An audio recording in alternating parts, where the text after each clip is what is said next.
Now we're live. Oh, jeez. It worked yesterday. It worked just fine yesterday. Anyway, hope everybody can hear me. Happy Video Games Day. My name is Paul Docherty. I am a filmmaker. I used to be in the video games business. Um, I was a graphic designer back in the 80s and early 90s. I was a minor player in a much bigger story. Anyway, the point is that I wanted to make a film about video game design that reflected the way the world was for me back in the 80s for a modern audience, right? With your Godot and Unity and all this stuff.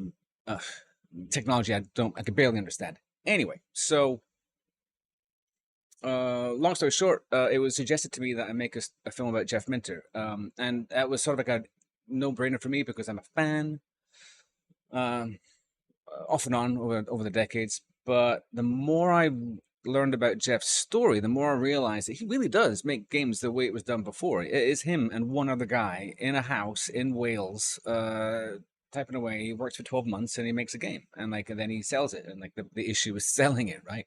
So, hey Tony. So Oh, by the way, I should warn you, my equipment has been acting really squirrely today, so I may just disappear. So I apologize ahead of time. My computer's been giving me crazy error messages, and it's alarming as hell. But hey, that's entertainment. So make this film. And as I'm making the film, I thought Jeff was unique, and he is, right? But he's an indie dev, and I dawned on me, and I became aware of how huge the indie dev community is. Just massive everywhere. Every oh, that's one of my favorite phrases. Corner of the globe. There are indie devs. So there's that. Also, when I launched the Kickstarter campaign for Heart of Neon, which didn't go well, it launched on uh, Video Game Day in 2019. I didn't know that it was a thing until that day. Um, so how can something that's enjoyed by billions of people sort of go unmentioned? I hear more about like Secretary Day than I hear about Video Game Day, and then there's turns out there's reasons for that. But I want to mark the day right by talking about indie devs because they are legion, and everybody's got a unique story, and everybody's got a passion and a mission, and it's great. It's absolutely great. Um, so today's the day I'm going to spend some time talking about it. I had lots of different visions for how this day was going to work out. This might be the most scaled back version of that story. Oh, that's my wife in the background. Um, so um, so it's an experiment with, and I hope you'll bear with me. But so to start, I want to sort of well, introduce the reason why I'm doing it, right? So there's two reasons why I'm doing it. One is my film, and the other is the IGDA Foundation. So what I've basically created a partnership with the International Game Developers Association Foundation. They are responsible for providing support and services to independent game developers everywhere. And what I'm trying to do this year is raise some money to help support those programs. I think those programs are very important. I think they do a very valuable job. And Alyssa Wallace, who is the president of the IGDA Foundation, is an amazing human being, and I want to support all of that. But first, I'm getting a little bit ahead of myself. Let's. I'm going to show the first few minutes of the film, so you can get a sense of what the film's about. I think that will help with some context. Let's see if I can get this to work. All right, so this is all seat the pants stuff. If you've watched any of my live broadcasts before, you'll realize this is all part of the course. It's all a bit hairy. Anyway, here goes. Hang on a second.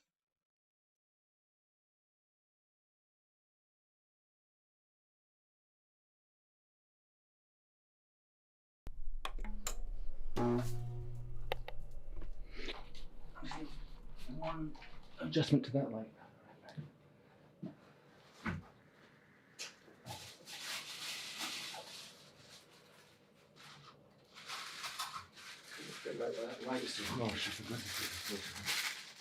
Okay, thank you very much for doing this. Okay, and so if you could boil games programming down to one idea, one primary concept, what would it be? Well, I mean, how can you answer that? One concept for the whole bloody thing.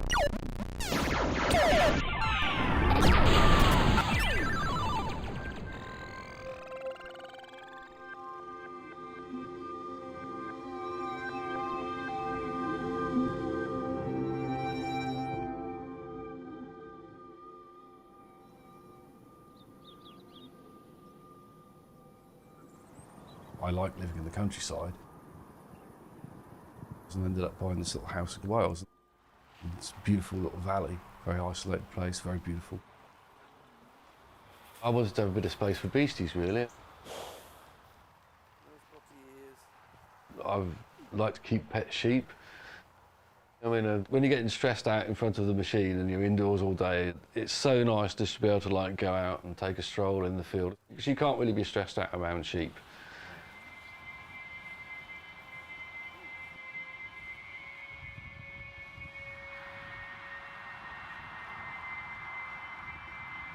Jeff's always just made peace, I think, with living in the sideline. He's never given up on game design as a discipline, as a vocation. And it's all very much work, but it is like, you know, this kind of peaceful kind of compromise. This is going to be the work, but I'm only going to agree to do this amount of work for something that I really love. I mean, to me, that's the ideal expression of what video games are. It's like turning mathematics into something you can feel.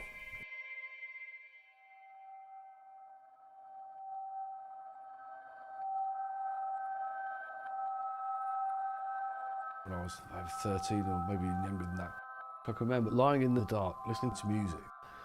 And in my head, I would imagine like sort of abstract geometric shapes, sort of doing stuff in time to the music.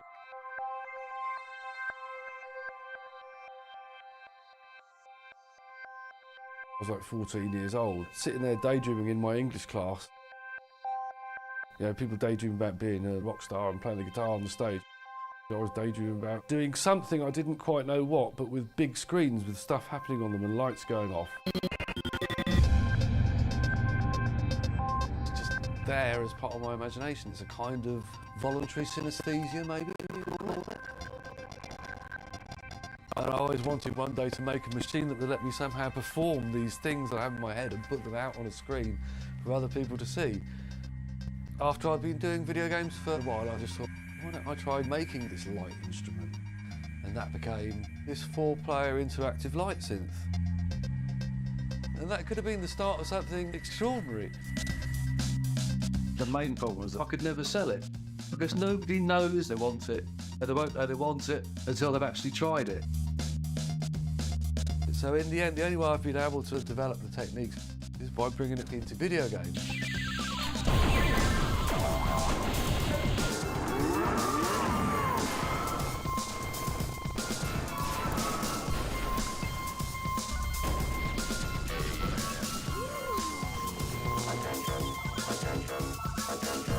Jeff Minter is an indie video game legend.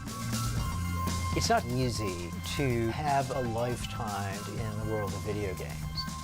The fact that Jeff is still doing it is kind of mind-blowing. Jeff has been right at the top of his game for over 40 years now. I've been playing, appreciating, making video games for over 40 years. And I can't name anyone else but Jeff, still doing his own stuff. Everything Jeff creates is Jeff in a game. What he's making is stuff he makes out of love. I mean, Jeff has a purity to his work, and it's always about the creation. It's never about the other stuff that comes along with making something in a video game sense. Video games are his whole life, but things have changed around him. The video game industry is worth something like $300 billion today. That's bigger than it's ever been. Most of that money is being controlled by this small number of conglomerates. They're not really interested in the kinds of smaller, self-contained games that Jeff makes. And yet, he survived. How did he do that?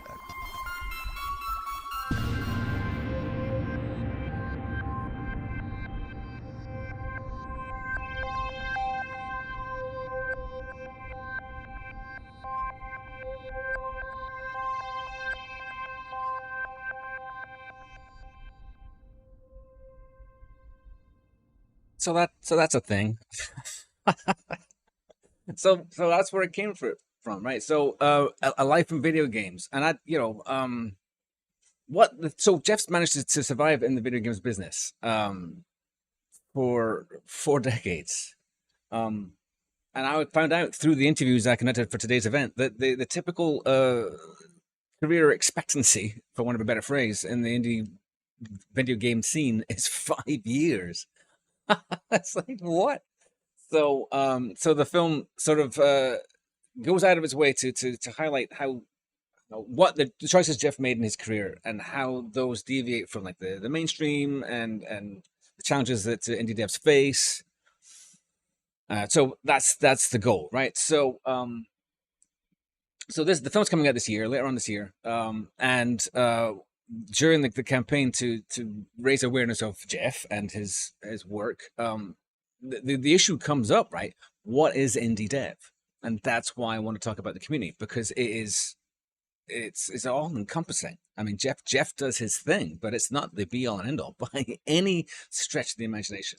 And I think we're going to look into that a little bit today. I have one more bit of housekeeping before we start properly. I want to share with you again about the International Video Game Developers Association.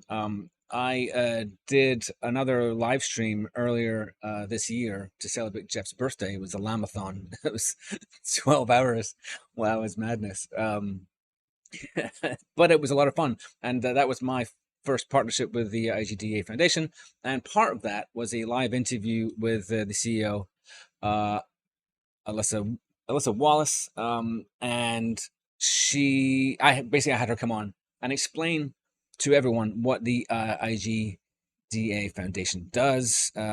So I'm going to show this video. It's like 10 minutes. But I do want to have you all bear in mind this video was recorded in April, and it will refer to a program that has since stopped accepting applications. So that won't be available again until next year. So bear that in mind. But generally, what Alyssa has to say is pertinent.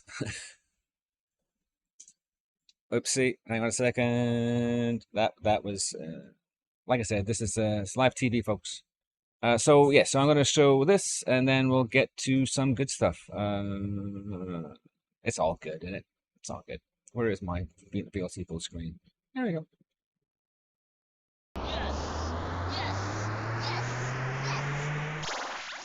Good morning. Good morning. How's it going? Alyssa Wallace, I tuned in around executive. 6:30, so it's good. Oh, you did. Well, so far so good, I guess. The International Game Developers Association Foundation. Please tell me more about that. Excellent. I would love to. Thank you so much, Paul. Not only for making this film about Jeff and his games, but for wanting to support the IGDA Foundation. So the International Game Developers Association Foundation has been around for almost 20 years. It's connected by name to the IGDA, which a lot of people are more familiar with. That is a membership organization. The IGDA Foundation is a US-based charity, so it's a 501c3 technically.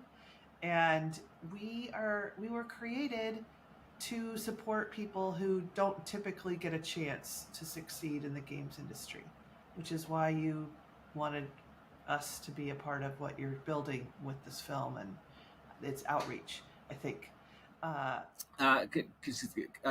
Can we just start that again? Because apparently your audio wasn't working, and it's working now. So no, it's my end. I can hear you fine. That's the problem, but other people Okay, can let me hear you. start over. So, Okay. thank Okay, you. Yes. So the International Game Developers Association Foundation, the IGDA Foundation, is a separate organization than the IGDA. The IGDA is a worldwide membership organization for people from different locations who have different affiliations with different types of special interest groups. The IGDA Foundation is very small relative to the IGDA. We were run separately.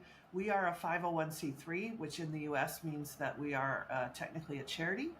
And we were founded about 20 years ago. Because 20 years ago, there were very few women and very few underrepresented or marginalized people in the video game business. And so what started originally as a way to bring those people who wouldn't typically get a chance to see GDC, that was the purpose of founding the IGDA Foundation. Let's give these people a chance to participate, to build their networks, to be a part of a community of like-minded people, and to support everyone who wants to work in the games industry. And so in the early days, we brought women and we brought people who were either in college or just had graduated from college to GDC in different cohorts. And then the pandemic hit. And so, as some people may know, our big conference, GDC, or the Game Developers Conference, that happens in March. And the pandemic shut the world down the week before GDC in 2020. Literally, people were about to get on planes. They were excited to have been selected to go to GDC with the IGDA Foundation. And the woman who was the executive director at the time said, well, we have to do something for this cohort of people that can't fly, can't travel. And so she created this program called the Virtual Exchange. And so now we have two programs. We take people to GDC when we can afford to do so. We just were able to do that this past March. Last month, we were able to take a small cohort. We were able to have the funds to do that. And then we have a virtual exchange, which is a 6-week program in the summer.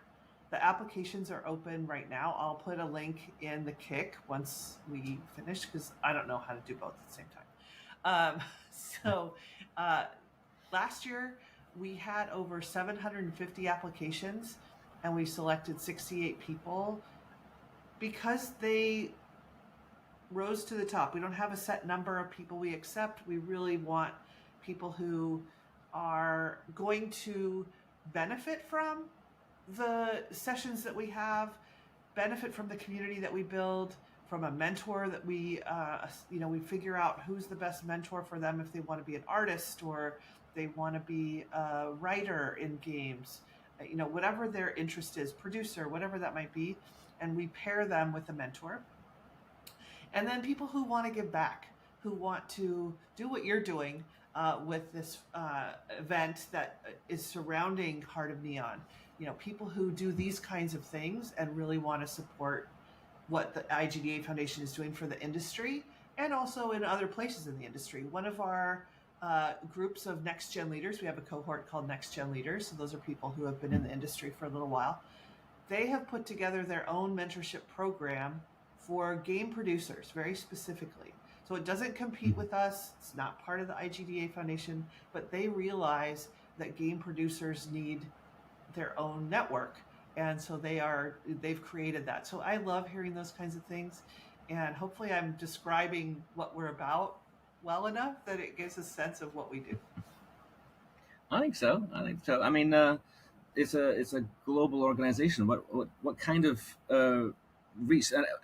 One of my goals for this project and the campaign surrounding it is to kind of like illustrate the variety, the eclectic nature of game developers. Like they're everywhere, and they can be anyone. And so I mean, just to give a sense of like the breadth of the coverage, can you give me some examples? Great examples. Yes. Please share. Yes. So in 2019, there's a woman named JC Lau who was stopped on her way into GDC. She was speaking on a panel and I think she was turned away at the door or something. And so she started a Twitter hashtag, what a game dev looks like. And that's still going on today around the GDC time. And it's really fascinating to see that. And she was a next gen leader for us last year. So she had nothing to do with us when she created it, but those are the kinds of people that we want to highlight in the industry. I think when I first talked to you, I might have talked about our Velocity cohort. Our Velocity cohort are people who have other experiences. They may be an artist in something, fine art, and they want to work in games. My favorite story from last year's cohort was someone in the Velocity cohort builds homes. So he's a project manager in Nigeria, and he makes games on the side. And so he wants to be either producer or project manager in the games industry. He has those transferable skills. That's the kind of person that we want to help, inspire, support.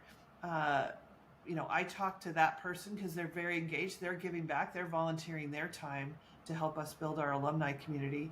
And so it's a group of people in, there's a number of women in Puerto Rico who are game developers and were in our Velocity cohort last year.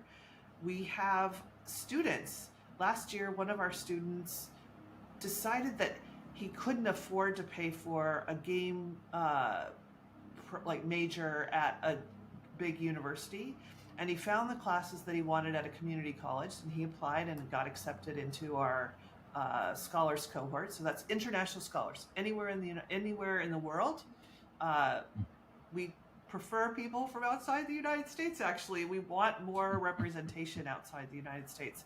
I spend a lot of my time pushing, building networks, talking to people who are in other regions, because that's important to me, that we introduce our community to people around the world. I worked in international business for many, many years, and so that's core to me. But anyway, so this young man who was able to get the degree he needed with a community college course plan is a graphic designer. And so he is now producing his first game. The group from the Velocity cohort last year had about 16 people in it from around the world. They made a game together. They participated and created their own game jam, and they've launched that game. Amazing. Like, those kinds of things are what we love to see. We love the fact that providing the community is inspiring to them, that they want to help other people. We have different programs throughout the year when a corporate sponsor will come in, and a corporate sponsor will say to us, for example, last year, Google came in and said, we want more underrepresented creators on Android. And so we, together with the IGDA and Global Game Jam, the three organizations came together, and we put on a month-long game jam for women in Asia and Latin America. And one of my favorite emails I got was from a team of women in Asia who said, we never thought that we would be able to have our own studio, create our own games, and have a career doing what we love. So yes, to your point, game developers are everywhere. They just need to know that there's a community out there to help them out, and we're one of those. There's a lot of them. Yeah, the thing that's really emerged for me in the process of making this film. Now, I was making a film about a guy who seems to be very alone and aloof, but that's absolutely not the case. Even in the context of like Jeff's story, a community emerges, and people gather around this activity, which I don't know, some people see as like isolating and weird, and it's not. It brings people together around this thing that creates joy. Exactly. Right, and it's not limited by geographical boundaries or language or any things that people claim to say matter, and it doesn't. It's what you're doing is wonderful, and I 100% support it. And want to see more. So I think it's so open. It's a very open community. It's a very accepting community. I've worked in the games business for a very long time, and before I was at the foundation, one of our producers had a BioShock tattoo because she and her mom would play together, and it was like a really important memory for her to be able to see that and think about the joy that she had in those moments with her mom. And we're everywhere. That is good to know. It is very good to know. I do have to crack on. I with know. this. I know. But I'm gonna come back in a little bit and do this again. If you want me to come back, I would be happy to do so. I would love that very much. Please do. I'll see you in a few hours. Alyssa, thank you very much. I'll talk to you again soon. Bye. Bye. And she did show up later. No, that was great. So you sort of get a sense of what we're talking about here. If I recommend you spread the word. Please, if you can, give to the IGDA Foundation. Any amount is great. And I challenged myself to raise a bunch of money for the foundation before the end of the year. So, like, by the time that the film comes out, like, it'll be a measure of Heart of Neon success if we can raise a bunch of money for the IGDA. That's absolute madness on my part. The two are not connected, but I like to see good people be rewarded for the good work they're doing. That goes for Alyssa, it goes for everybody at the IGDA Foundation, and it goes for all the indie devs who I haven't met yet, right?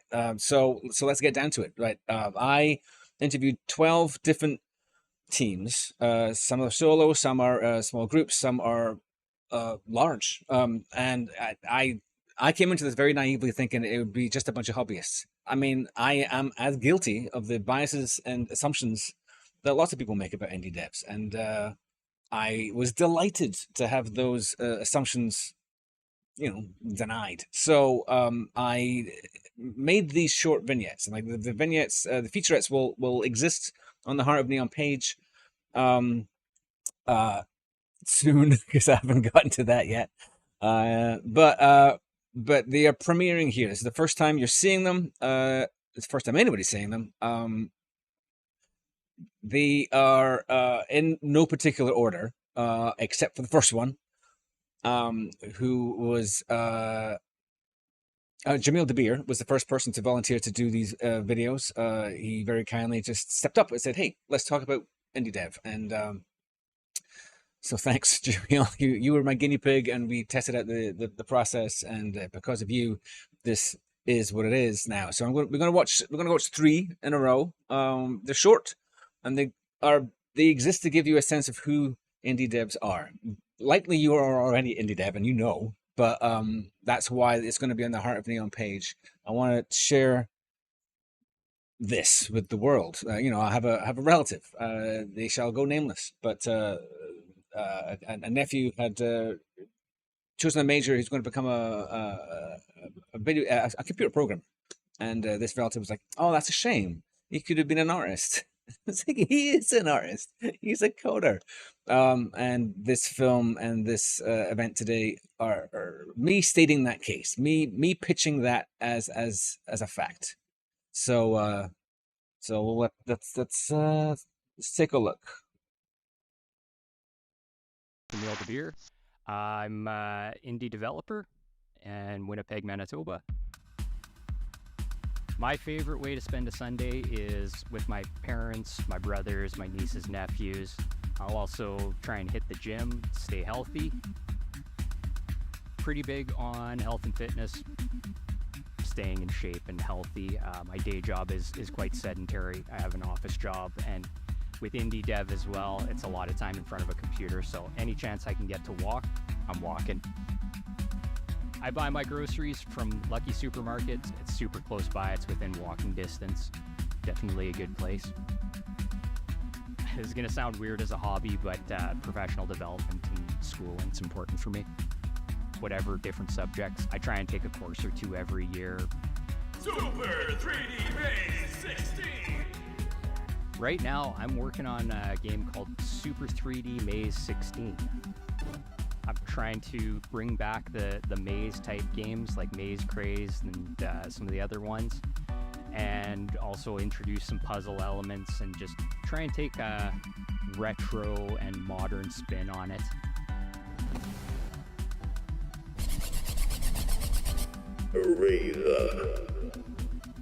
I had a 286 growing up, and I probably played some really basic maze games on there. Like my dad had a box full of 5 1/4 inch floppy diskettes, and there was so much stuff on there. Like I can't even remember all of it. You had like 3D Pac-Man and this type of thing. I do find that mazes have been throughout all games. It's an element that comes in and out, but to focus mainly on the maze is kind of the thing that I'm doing that was done in the past, and I'm sort of trying to bring it back a little bit. My brothers got me into video games. I think I was 7 or 8 years old. My older brother sat me down and played Super Mario World with me on the NES, and I was pretty much hooked ever since. When I was a teenager, I played around with RPG Maker and some of these basic engines, but what ended up happening was I went to school for agricultural engineering. I did that for a while. I was out for a bit, and then the pandemic hit, and there was this dream I had since I was a young boy to make games, and I was in my mid-30s, and I finally went for it, and I've just kind of kept going with it because I love doing it. It's also an outlet for me as sort of a creative expression, and it's also a big learning thing. Every game I make, I set different educational goals for myself. So like the Superstar Shooter 16, my previous game, I wanted to do procedural generation. Like that was my big thing. And then with Super 3D Maze 16, I wanted to do a bit more level design, a lot more audio design. I wanted to learn animation because I didn't use any animation. I did everything with math in my previous game. So yeah, I try and learn with all of these. The thing I'm trying to go for at this point is to do retro type stuff, but with some modern conveniences. And I know there's lots of other people doing that. I try to at least make a game that I think is fun, and I found that there's a few people who enjoy the stuff that I make, so that makes me happy.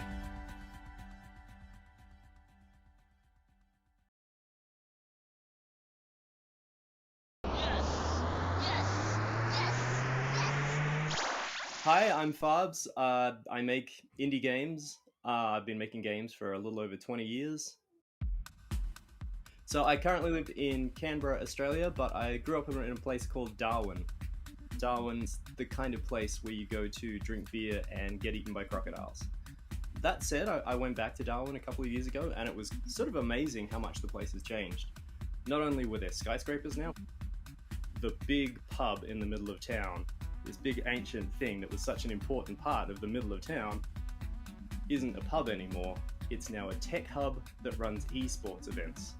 And that's awesome. That is definitely not the place that I left. The car I have is a little bit ridiculous.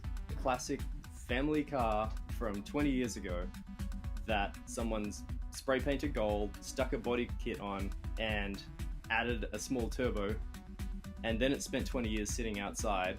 So it has a delightful license plate, Fun For Me, which I swear is not my fault. That came with the car. That's what I drive.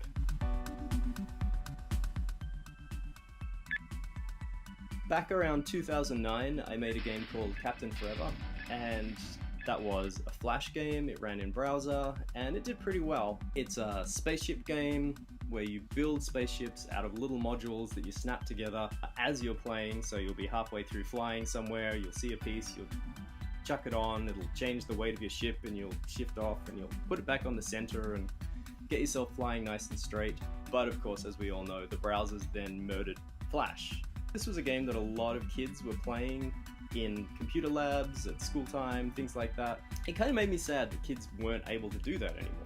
So at the start of last year, I started building it again, and I built it in JavaScript. I realized there was a great opportunity to make a couple of changes, and the biggest one I changed was now it's an IO game. You've got half a dozen other people flying around doing the same thing with you. when I would have been, I don't know, maybe 6 or 8 years old, somewhere around then, I was playing a lot of games on the Commodore 64, and back then games were often made by just one person, so there was a real habit that people had of just putting their name right there in the center of the screen, and one of those names was Jeff Minter. So I was playing Attack of the Mutant Camels, and I saw this guy Jeff made it, and I thought, well, I'm just somebody. Maybe that's something I could grow up to do. And that was a real eye-opener for me, because at the time, you know, when you read a book, you can imagine, oh, books are written by people. When you watch a movie, you see people walking around on the screen. You go, okay, this is a thing that people made. Back then, when you look at a video game, it was just such a strange thing. It didn't occur to me that there was some author behind it. And so seeing that was really meaningful to me and made me really think, this is something I want to do. Yeah, seeing people's names on their title screens in their games really lit a fire in me, and that's lasted for a very long time. I built games in studio life for about 10 years before bouncing out to become indie. Working in a studio, you could spend so much time working on this tiny aspect of a game. You'd have very little input about how it worked, you just were responsible for making sure that it did. And I really felt like I wasn't really making games at that point. I was learning a few skills, hanging out with some really local people, but I wasn't making very much. And that's what I needed to do. So I figured if I'm not getting paid very much compared to a programmer salary outside the games industry, I may as well get paid not very much to do something that I actually want to do.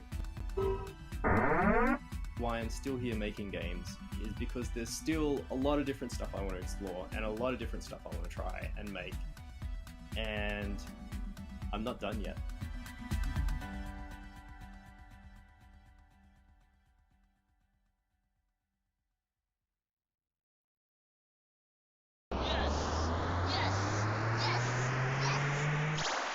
My name is Glenn. I'm an indie dev based out of Kingston, Jamaica. That's a small island in the Caribbean, not to be confused with the multitude of other places that have borrowed the name. I was born here, I grew up here, I attended university here, and I really do love my little island. It's not perfect, but it's home. Of course, because I live on a very hot island, I really love rainy days. Temperature generally is kind of high, so any respite from that, is appreciated. My favorite way to spend a Sunday afternoon, really and truthfully, is just having a cup of coffee and getting lost in a really good book. My partner and I, that's our favorite bonding activity. She reads her book, I read mine, and we kind of just keep each other updated. So I'm working on a game called Sunken Stones. I'm calling it a puzzle RPG strategy game. You take on the role of a pirate captain, and you are tasked with pulling together a crew and battling these sea creatures over treasure that you're collecting. It's all taking place on a grid, and it draws a lot of inspiration from other games, thinky games that, kind of tickle my brain. So like Into the Breach, and then even games such as Go, the board game Go. Just how you place tiles and surround enemies. I'm the chief maker and creator behind my projects. I do my art and I do my programming, but I'm not that great at music. I'm actually might be tone deaf, but I work with my good friend Chase Bethea, as well as other artists to kind of cover gaps as needed, and I collaborate with other people here on the island in the local community as well as other friends across the globe. The indie game movie came out with Jonathan Blow, Phil Fish, and Edmund McMillan. It kind of showed that, oh wait, I can make these things, like I don't need to migrate. On the island, the community is still kind of nascent. It's kind of scrappy, kind of grassroots. Everybody is some version of hobbyist into entrepreneur. Part of the reason is that the idea that you can make games is still considered kind of like a dream job. It's considered something that you have to migrate for to like one of the hubs like California or somewhere else. So the idea that you can just make cool things at home in your room is kind of foreign. Playing games like Braid and Super Meat Boy and Fez switched my thinking on games, and what I ended up prioritizing is what I call like interesting. Right? Interesting is not necessarily fun, but it's like a punch to the brain, kind of, and that's what indie games are really great at. Like they can present you with this thing that feels, like what it is going in, and then it hits you with a 1-2 punch of like, oh, it's doing something different, and then now your brain starts whirring up, and now you're like thinking, okay, what if I do this? What if I do that? I just started making stuff, and then over time, the hobby and the passion just have kind of like seeped in to like form this bedrock of who I am. If you transplanted me anywhere else, I'd probably still be making games in some form or some fashion.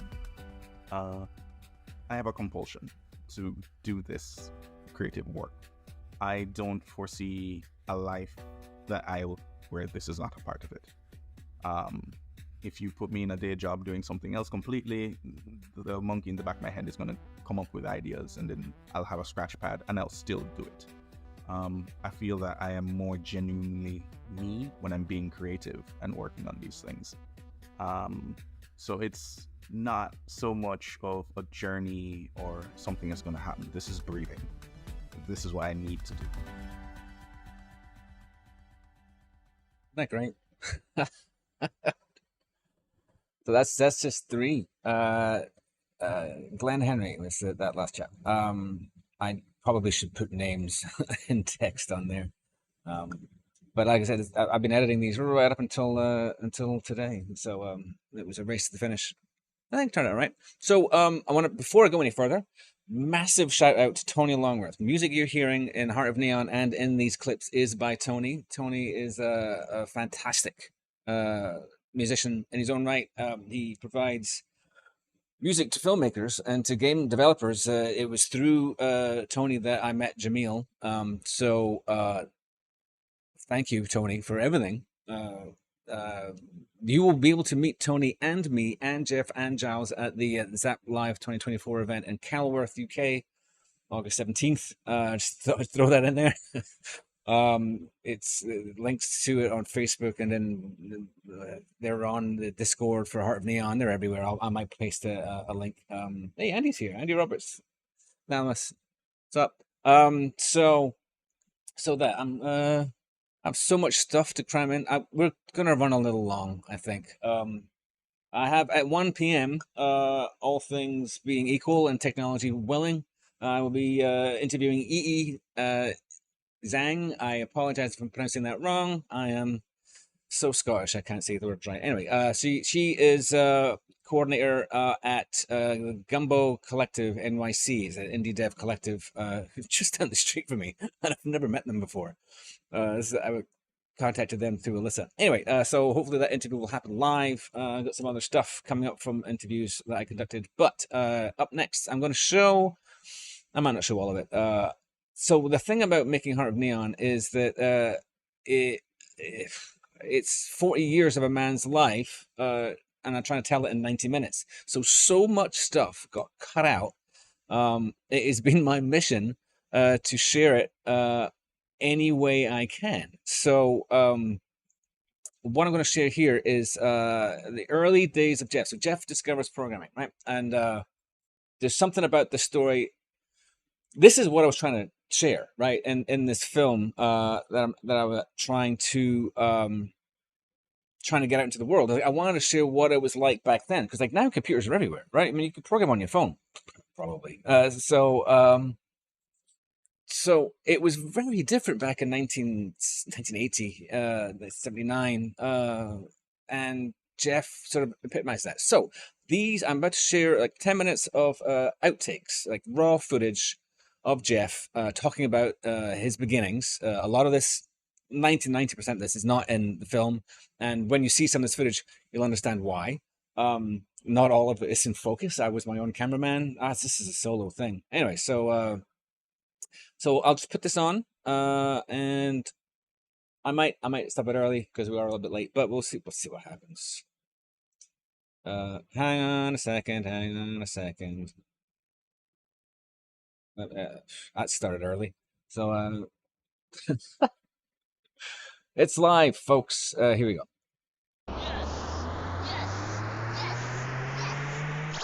I mean, what do you guys do for fun before video games showed up?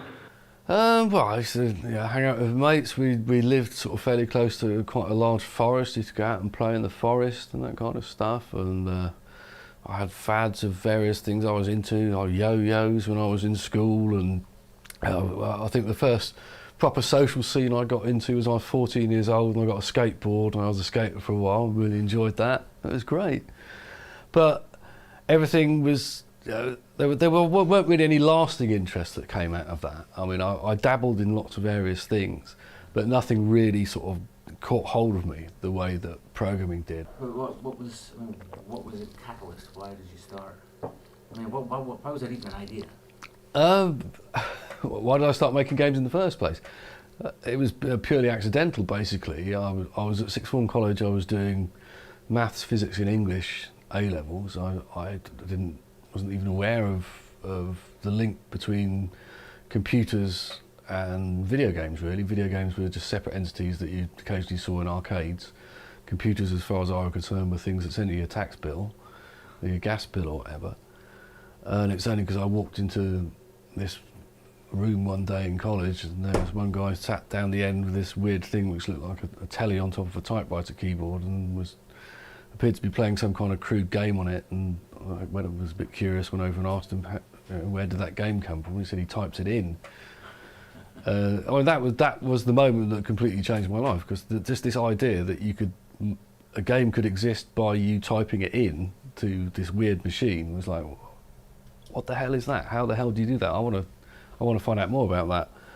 So he told me it was programmed in a language called BASIC, and there was a book in the library at college. I went and got that book, and it all kind of grew from there, really. I mean, I was playing about in BASIC for a few months and got some games going. It was quite odd because there wasn't really any documentation with the Commodore PET that we had at the time, so we were kind of winging it the whole way. And I actually worked out the existence of, there must be a screen memory in there that you could access via the poke command that you could read to actually speed up some of the operations. I was trying to do like collision detection by having a big array of all the characters on the screen. I thought it was stupid having a big array of all the characters when they must exist in memory when they're on the screen. So I had to find where that memory was. And having found it, then I didn't have to go through the palaver of making a big array in BASIC. I could just put the stuff straight on the screen. And so that speeded things up for a little while, and then we found out that was too slow, and then that same guy, Ruptured Rawlinson he was called, told me about the existence of something called machine code, and I went and read up about machine code. The first machine code I ever learned, I never actually programmed in. It was just I found a data sheet for, I think it was a 6800 chip, and I looked at that, and that kind of taught me the first principles. And then I borrowed a book of 6502 opcodes from one of the computing teachers and used that to learn the machine code of the PET, the Commodore PET, and so then started writing at first just little bits of machine code, and it was a real revelation. I mean, you understand, BASIC was fairly slow. I think the first example I ever did was a simple program in BASIC.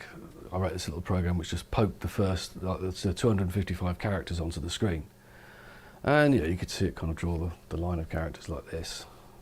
And I wrote some machine code to do the same thing, put it in the cassette buffer, which is a little area of memory you could use if the cassette drive wasn't working. And I ran it, and it appeared like that. These characters just appeared instantly. It was obvious that this machine language was probably 100 times faster at least, if not 1,000 times faster than BASIC. It was much more evolved, but because the machine worked so much quicker in that mode than it did in BASIC, it made it worthwhile doing it. It made the effort of programming machine language was very much worth it in terms of game design, because you could get a lot more stuff happening on the screen. Well, I think, did that make you see arcade games differently?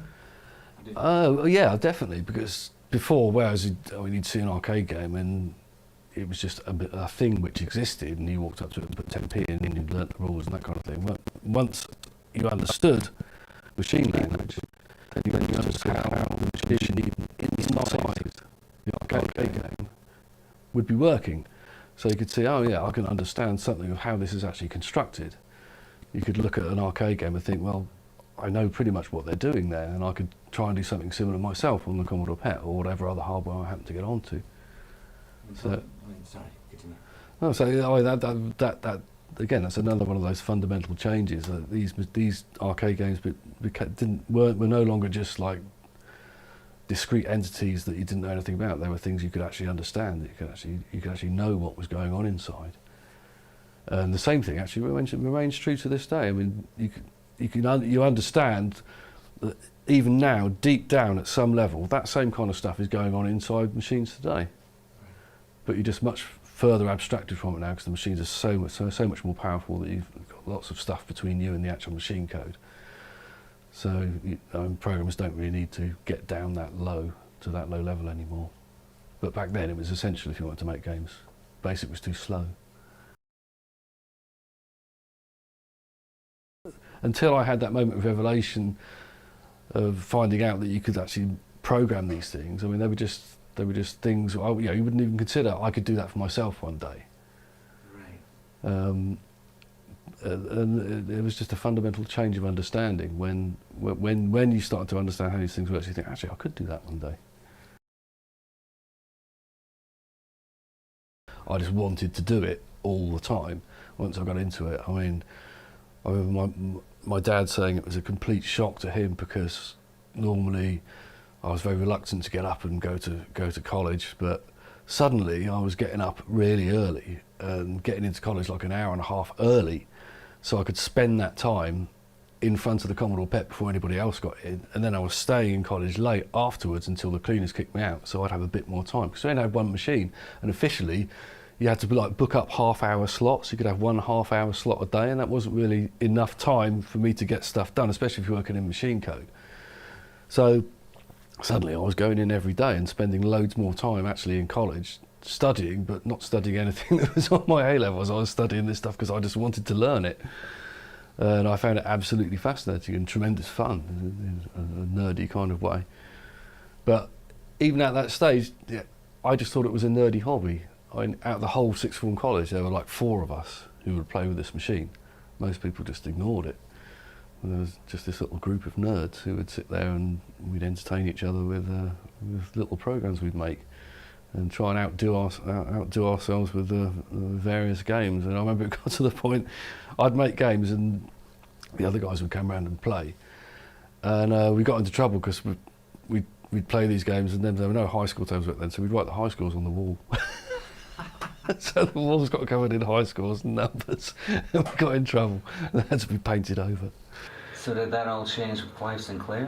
Was he the when it stopped being just for colleges and research facilities? Yeah, well, I mean, the thing is, the Commodore PET back then, it was quite expensive, and I didn't come from a rich family. There's no way that our family could have afforded a computer, and there's no way I individually could afford a computer. I only had pocket money at the time, didn't have a job. And then I remember being at home, and my parents were out, and this item came on the news, and it showed Uncle Clive, and it showed him demonstrating the prototype of the ZX80 in some school somewhere. And they said, this computer's going to come out, it's only going to cost 100 quid. Now, 100 quid was still like a decent chunk of change back then, but it was something that I could possibly achieve. I could get myself a job after school, I could start saving up, I could potentially own that computer. And the idea of actually having your own at home was just like unbelievable. Really, really, really wanted that ZX80. And so eventually got the money together and ordered it. It actually arrived on the same day as my A-level results. And I'm just forgetting all about my A-level results and tearing open the box from Sinclair and spending the rest of the day sat in front of my ZX80, having a wonderful time with my 1K of memory and the display which couldn't stay on at the same time as the thing was actually running. But it was my machine that I could play with at home. This is a little bit of Lamasoft history which I've yet to write up and put on my website. But This was the first thing I ever had published. Oh, no way. It was because what they used to say about the ZX80 when it came out, I think Uncle Clive said it just had like a serial display, so you couldn't actually poke into the display like you could on the Commodore 64 or on the Commodore PET. But of course, there had to be memory in there, so I worked out where this was stored and actually wrote a little program which let you just doodle on the screen using various graphics characters. And it was published in there. And there we go. And this is the first money I ever earned in computing. £5.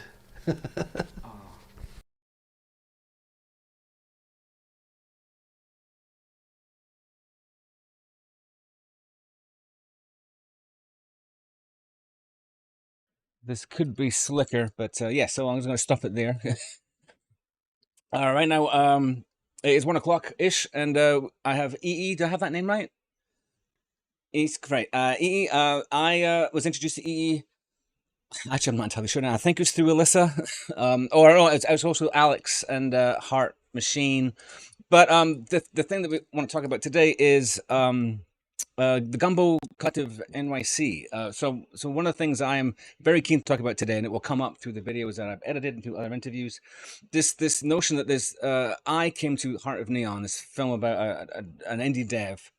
I came to completely naive, right? I didn't know anything about the larger indie dev community, and the more I look at it, the bigger it gets, the more detailed it gets, the more people that are involved in their own little groups and working together to raise each other up, which I think is fantastic, and that's really what I want to emphasize in this thing today, celebrating Video Game Day. I want to celebrate the video game makers. So, E, can you tell me how did Gumbo happen, and what does it do?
That's interesting. I mean, that's. I mean, is there ways that people can see? Do you do?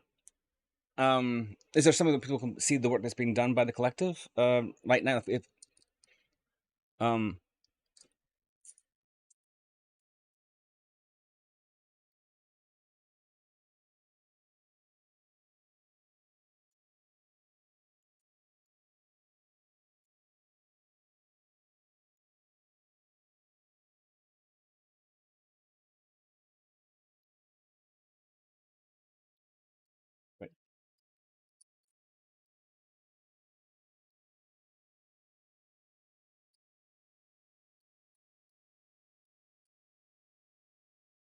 I'm just here.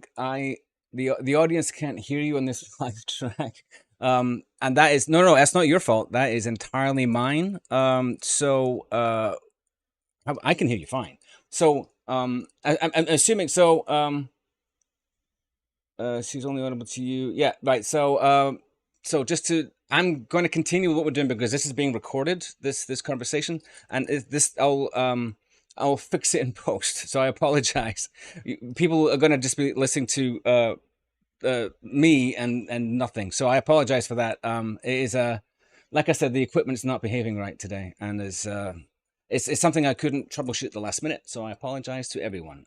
But this video will be available with audio after. So let's just continue on, and hopefully people stay with me. It's live TV. I mean, how does how does Gumbo compare to other collectives that you're aware of, or is there like a what differentiates you apart from location? Do you think, or does there need to be differentiation?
Yeah. You mentioned collective bargaining. How does that? What does that look like? What does that mean? How what's an example that you've done lately?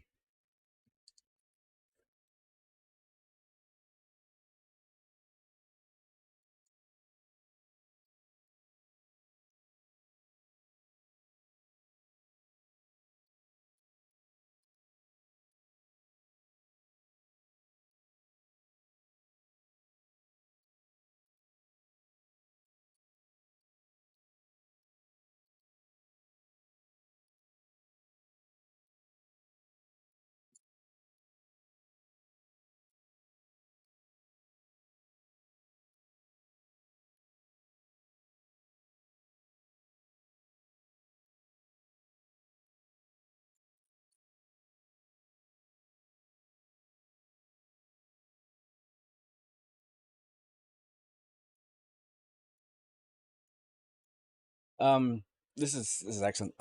Do you so one of the things I would like so I was radicalized by this book by a professor in Australia called Brendan Keogh. He wrote this book called "The Video Game Industry Does Not Exist." And long story short, when the pandemic hit Australia, like the video game development money disappeared because like Japan withdrew its funds, America withdrew its funds, and a bunch of mainstream AAA developers were all of a sudden indie.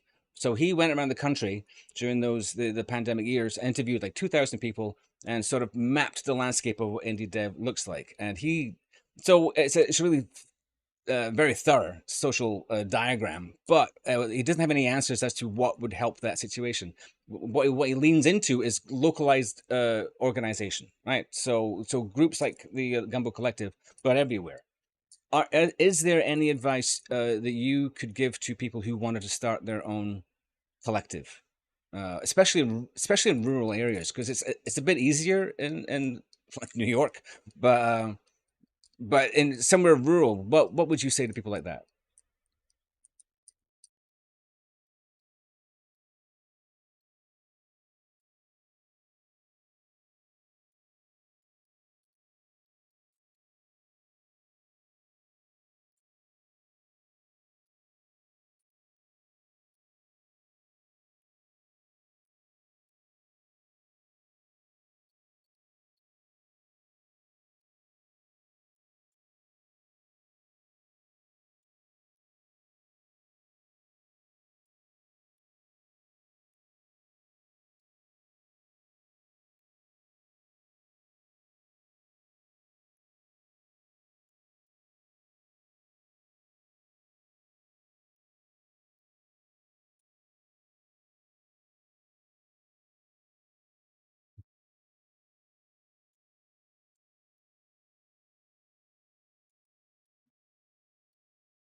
Yeah. No, that's fair. I mean, people are going to be into what they're into.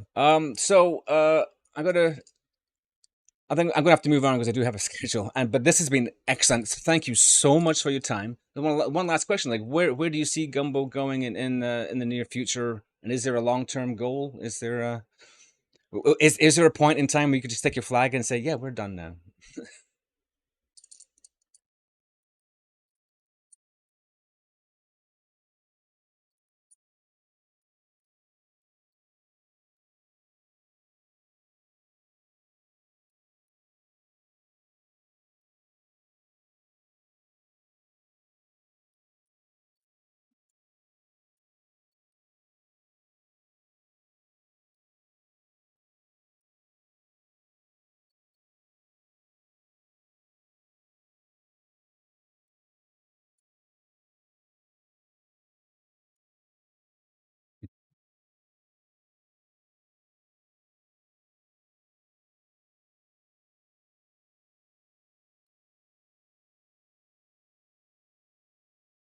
That sounds excellent. Thank you so much. I really appreciate your time. I'm looking forward to being more involved in the Gumbo project because I'm very excited about what you're doing. Oh, oops, that's the wrong. I hit the wrong button.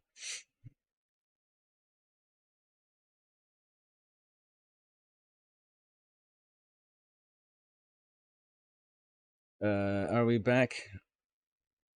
Hang on a second. Okay, so that didn't go great. Clearly, sorry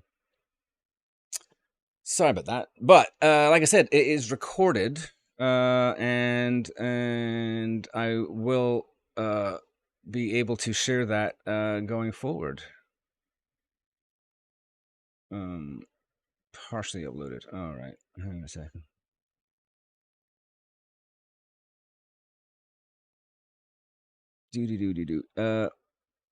Yeah. So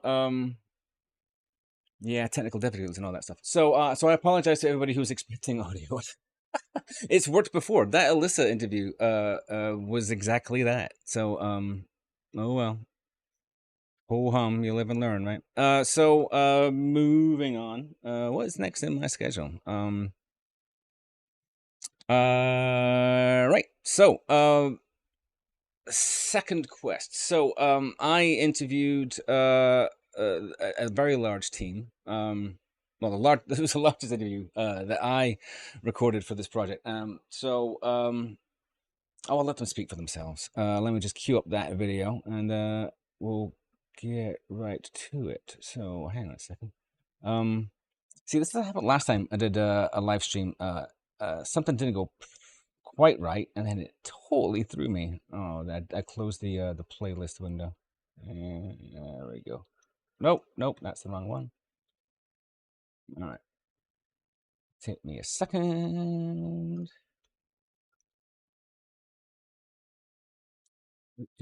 Second quest. All right, here. All right, enjoy.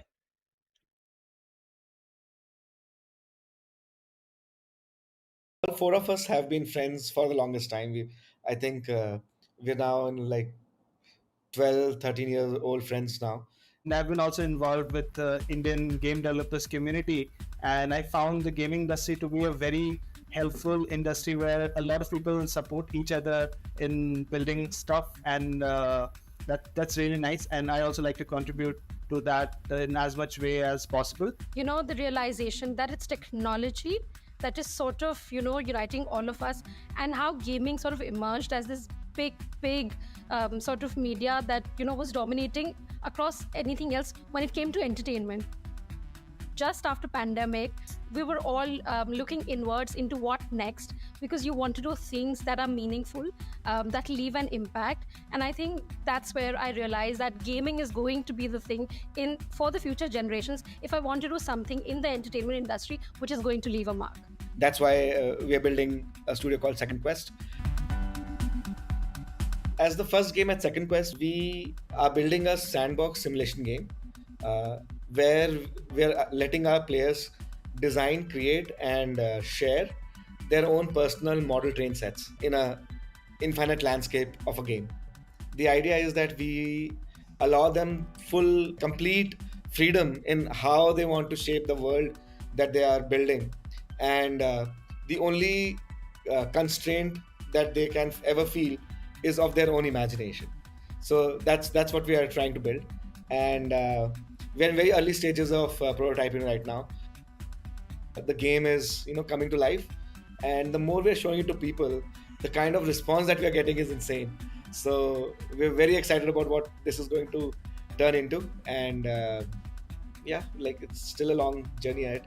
Today, if an older relative wants to bond with a young person in the house, there are not many things to do. We're all in our own rooms on our own phones. So I think as an activity where people of different ages can come together and spend time, and I think it's a game, while people are playing it, hopefully they're also nourishing that inner child that they have. When you're a 5-year-old or 6-year-old, you are playing with your toys and your trains and your planes. So I think that little child that all of us has in us, so hopefully that child will be very happy, and I think that's greatly needed today. The idea is to make a lot of fun games and learn from our mistakes, and also learn from the larger community, because that has been very instrumental for us here in India. Kinshuk and Vivek also have been very, very sort of active in the whole community space for a very, very long time. Kinshuk started GameDev.in, which is India's oldest and largest game developer community. In 2009, it was extremely early days for India. It was very difficult to find people who are building games.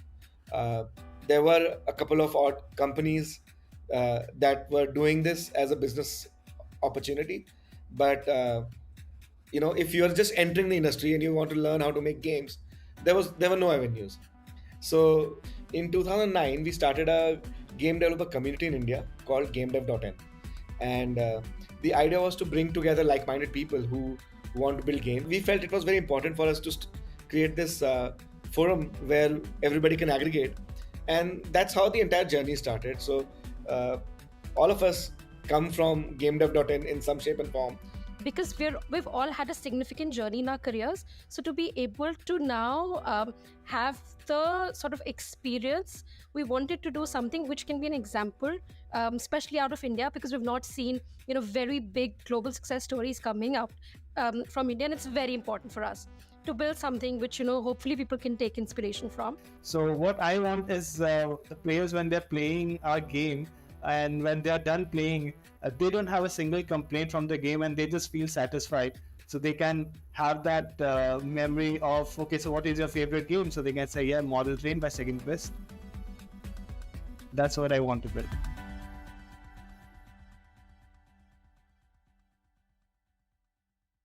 Shout out to Second Quest. I can see that they're in the chat. Thank you for participating in that interview. It was really fantastic. It was where's my video?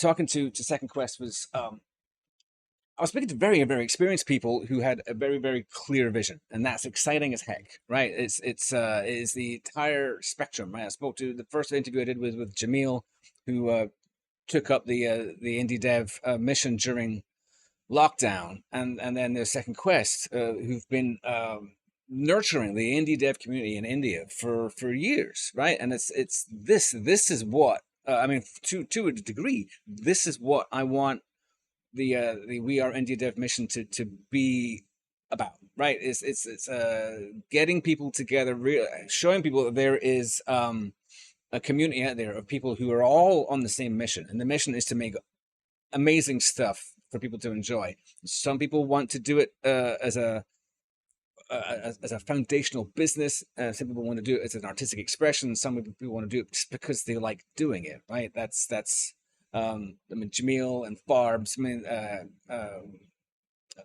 they're not going to not do it. Glenn's not going to not do it. So there's this whole thing. So I was very, very excited to start Second Quest, and thank you for your time. Good luck with everything. To that end, so there was an interview I did with Carla Reyes at Anima Interactive in California. So the thing was that we weren't able to coordinate and get media together to make a little featurette.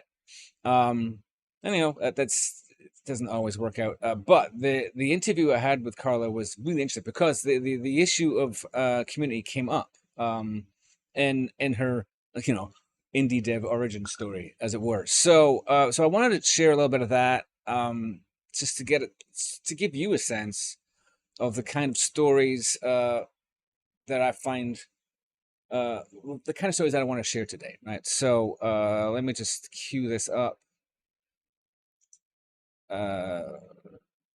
This doesn't want to play ball. Here we go. So so there's Carla Reyes, Anima Interactive. Please enjoy.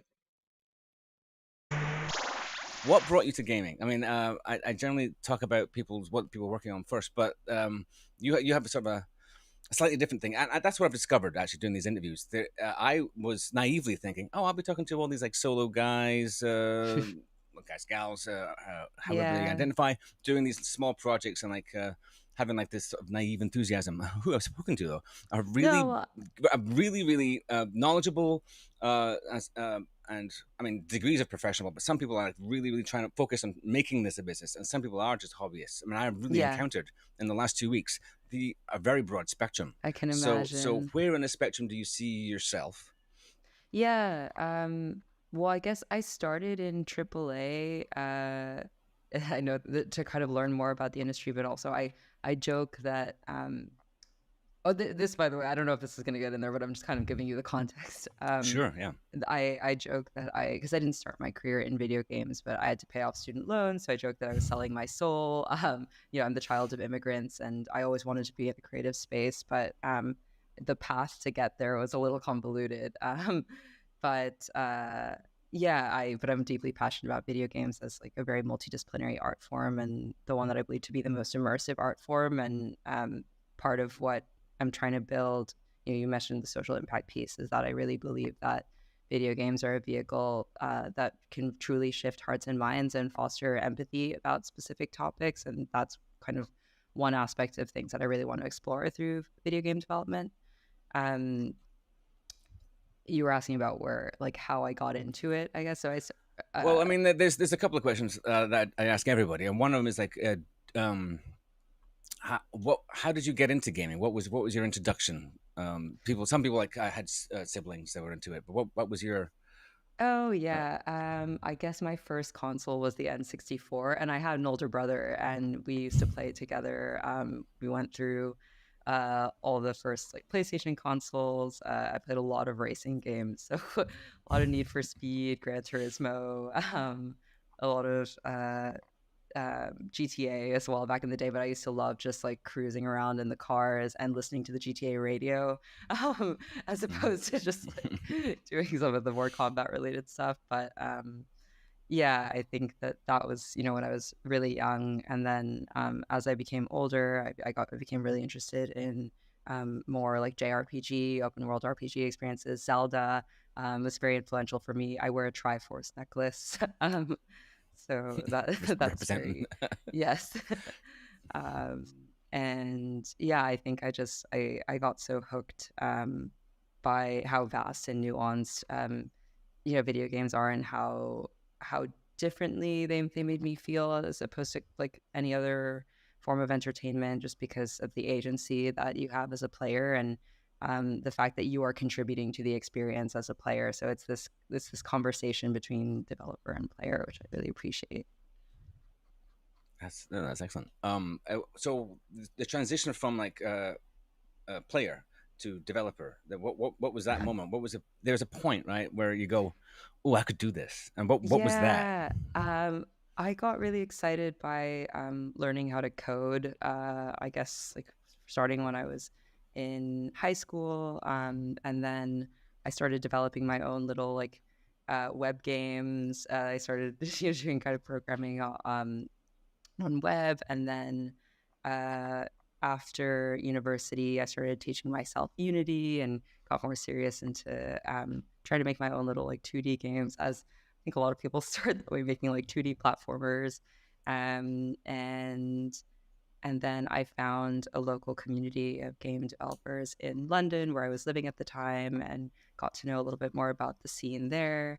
And that was really when I decided to make the shift, and I, quit my 9 to 5 job and started kind of focusing on trying to, to make games full time.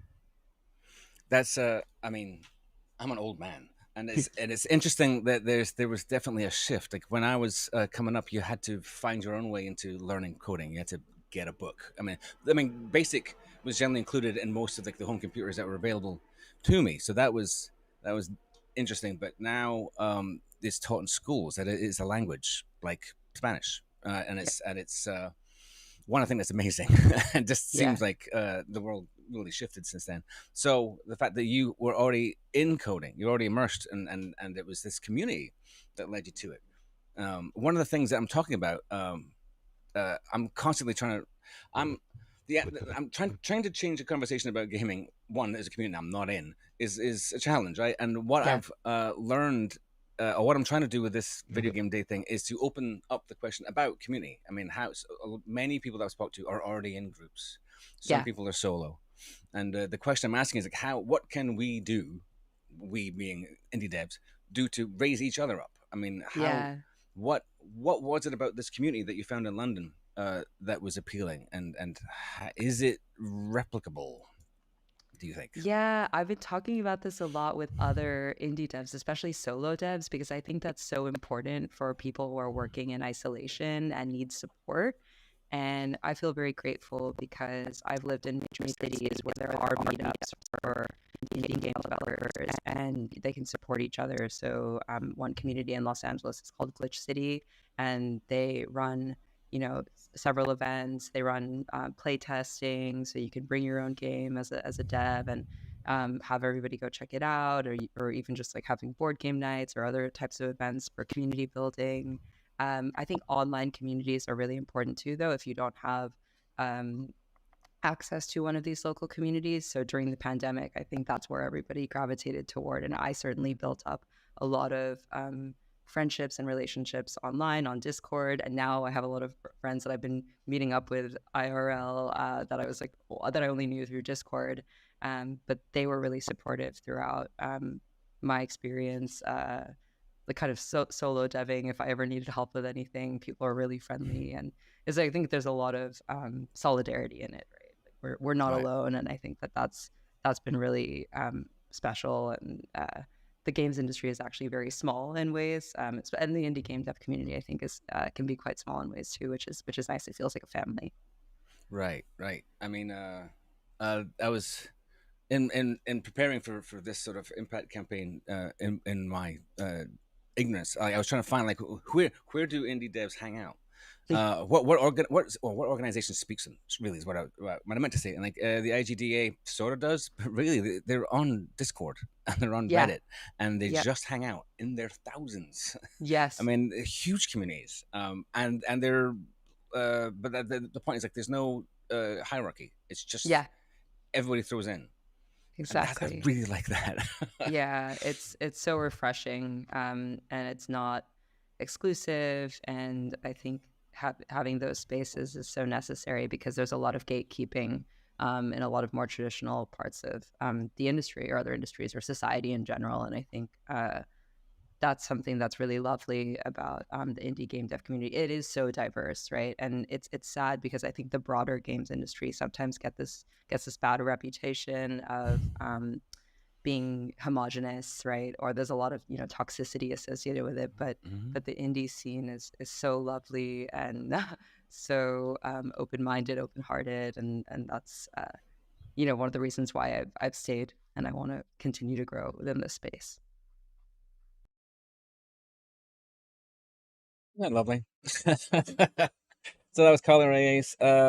So just could not coordinate to get the video, but I think it actually ended up being better because she's very articulate about the subject. She's very passionate about what she does, like everybody I've spoken to.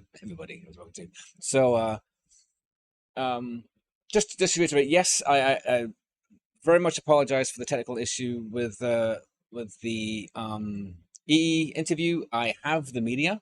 We recorded it as we were talking, so I will put that together and re-up. If I can integrate it into this when I put this up for everybody, after the liveness of it, it will be a recorded thing. Maybe I can put the sound in where it belongs, you know, and I'll cut this bit out. You know, if you're watching this after the fact and you can hear EE's voice, it means I fixed it. Anyway, so indie dev, that's what we're here to talk about. So there are, I had created 12 videos. These are 3 more. And you know what? It's just easier if I let everybody talk for themselves. So let's have at it. I will get better at switching this over. Lord Kemmler III. I am a Navy brat turned USC MFA alumni. Let me start that again. There we go. Now we can hear Lloyd talking. I am Lord Kemmler III. I am a Navy brat turned USC MFA alumni.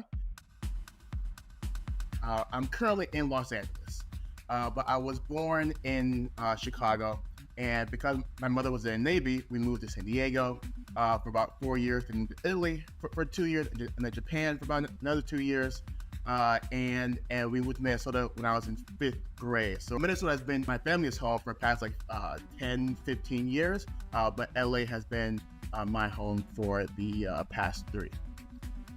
Well, me and my wife, we have a small white Caucasian, or a Cocker Spaniel mix Bichon Frise. Her name is Rue. She will turn 7 in August, and she is this wonderful creature that a little bit sassy at times, but brings a highlight to our day. I support Minnesota Vikings. Minnesota has been my family's home for the past 15 years, and so around that time I found a really strong passion for the game of football. Even though the team has not won any championships, I support them because they are my team.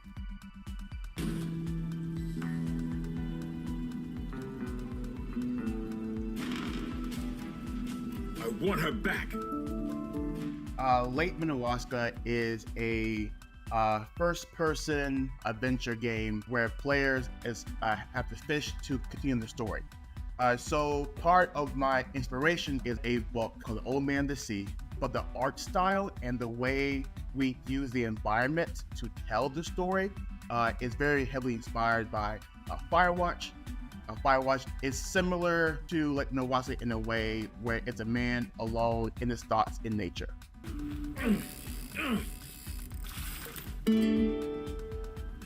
My first fish of the day. My daughter would love this. The main character in Lake Minnewaska, he is a black fisherman. So I wanted to show that in the game, that there are black fishermen out there. And I also want to show that, hey, no matter if you're black, white, purple or green, we can enjoy nature the same way, we fish the same fish, and we go through these same emotions. Sure, we might say it a little differently and express it differently, but at the base of it all, we go through the same feelings as humans. That was weird. I'm not getting enough sleep these days. I played probably 2 games that made me realize I wanted to actually become a game developer. And the first one was Heavy Rain. Heavy Rain was the first game where I played. I was like, oh, you can play a game and tell a story and feel like your actions matter. I was like, okay, this can be pretty powerful. I want to do something like this. And then I also played games like The Last of Us and God of War, where it was like you can really play a story and feel like you're growing with the character. I directed and led a team of 35 people. It definitely was a bit overwhelming at first, but I knew at the base of it all that the most important thing to share and resonate is communication. And part of that, I want to make sure that my team feel like they owned a part of it. They felt like their voices were heard. So I was like, you know what? You want to do this? You want to make this sound this way? I just wanted this, but you want to push it? Then I will push you. Then let's do it.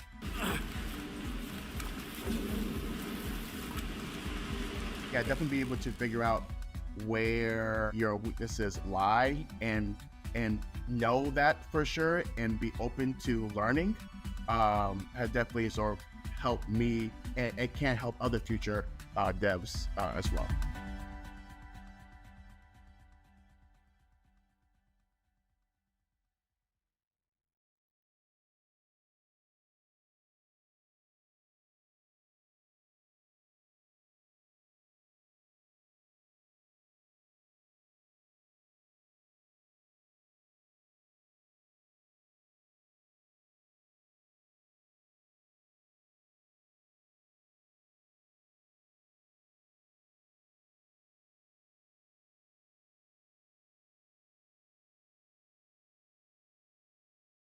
That was supposed to, sorry, that was supposed to be automatic, and I don't know why it didn't work. So I'll just have to start it manually.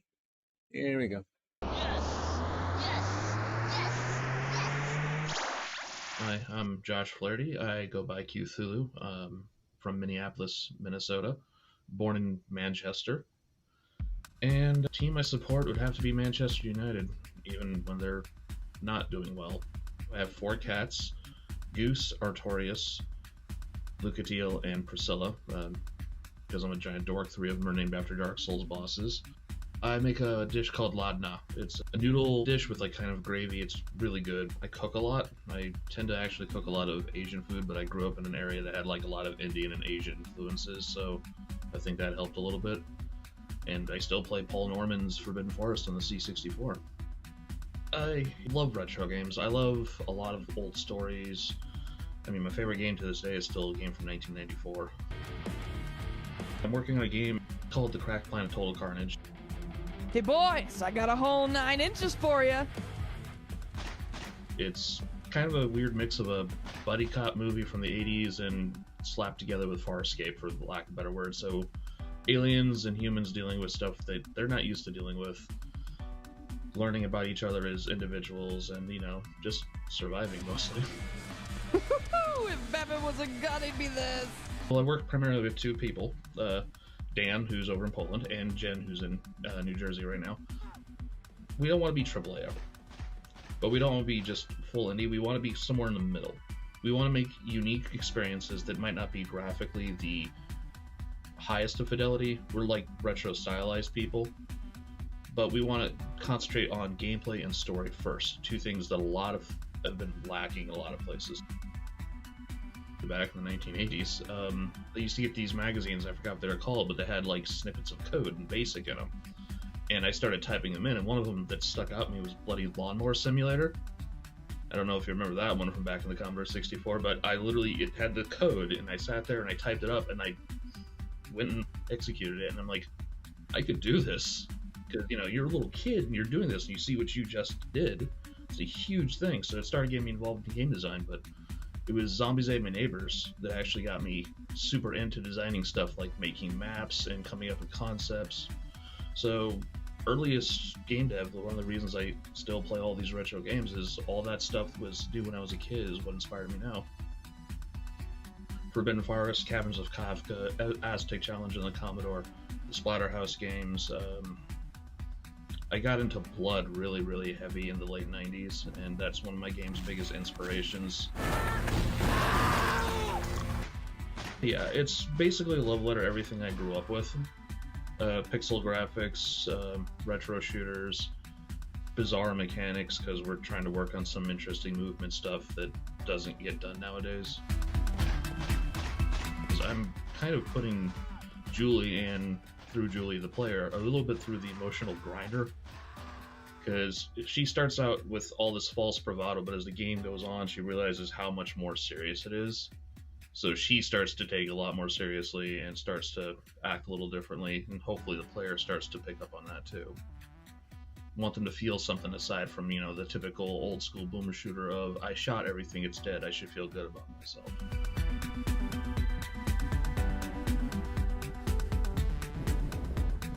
There are some amazing stories out there, but there are some stories that seem to take place secondary to their graphic fidelity nowadays, where you have people arguing over a woman in a post-apocalyptic game, whether or not she'd have peach fuzz on her hair and why she's not wearing makeup in a post-apocalypse. But people have been concentrating on the wrong ideas for a while, so I feel like if we go back to like old school hardcore gameplay and game design, I think we're going to see like a second renaissance of gaming.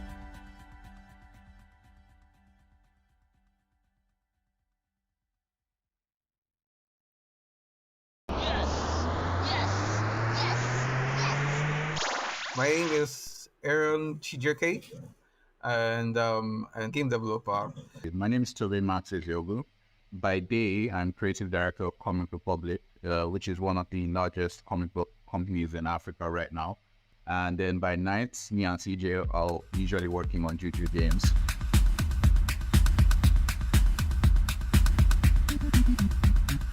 I live in Lagos, Nigeria. My neighborhood is kind of a family environment, so it's very peaceful. Been at my side for 20 years. No one really knows who I am. So I like that about the neighborhood. It's like no one really cares. I just walk around and I just move like a ghost, and that's fine for me. When I love developing games, I do play the guitar, so once in a while. Really? Yeah, I do. I started drawing comics at like 9 years of age. So I've done it for so long that it's like breathing, so I don't need to think about it. But where I need to think about stuff is when I'm doing game design, which is where my focus is. We're a small indie team, so I'm the only developer. So I'm an artist, writer, game designer. 5 or 6 years ago, I did this small Flash running game, and I was like, yeah, I know how to make games. That was a lie. That was a lie. No one told me. Like saying met, we had entered the game jam competition before. I was in another team. He beat me in that game jam. We had like very similar interests, and immediately he started talking about voodoo.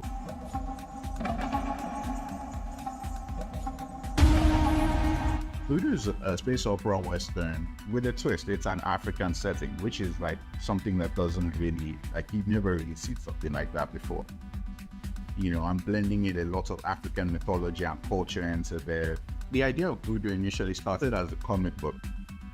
And I'm like, okay, you know what? It would be nice if I could blend the world of comics and the world of game design. I haven't seen it done too well before, so I wanted to do something that I thought was different with voodoo. What I do is think that there's elaborate vision of this and complicated mechanics and just put it in. And then for every time he talks, for every time he explains something, I just know, oh, this is going to be more work.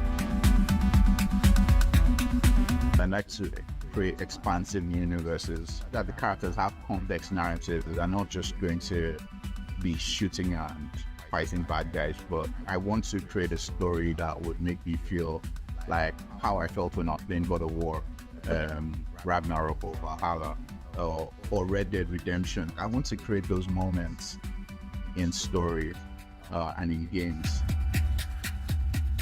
Games have like a special place in my heart because during most of the difficult moments, you experience in life, games have always been there to comfort me.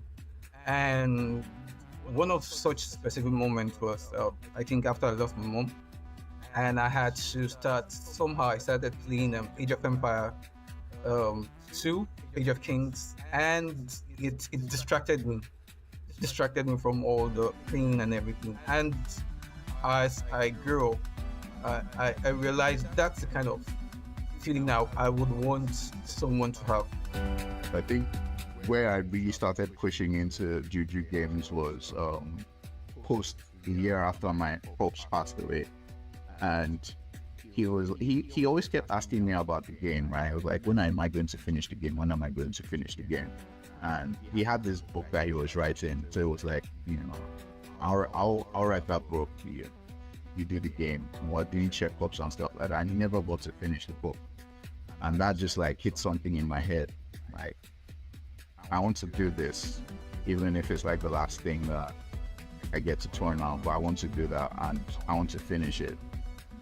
So I don't get to, have a book that's unfinished.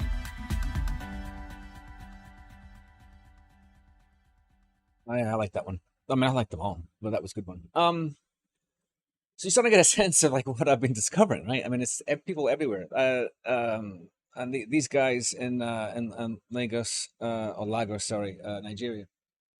They were really fun to talk to, and they have a good rapport. And this marrying of like comic book story with video game aesthetics and mechanics is sort of interesting. I'm looking forward to seeing how that turns out. So continuing my odyssey into finding out about indie dev communities. There are a few.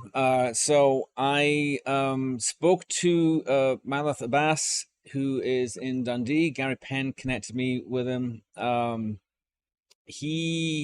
let him tell his story. Wouldn't that be more appropriate? Let me just fire that up. Yep. No. There we go. Okay. So, ladies and gentlemen, Malath Abbas.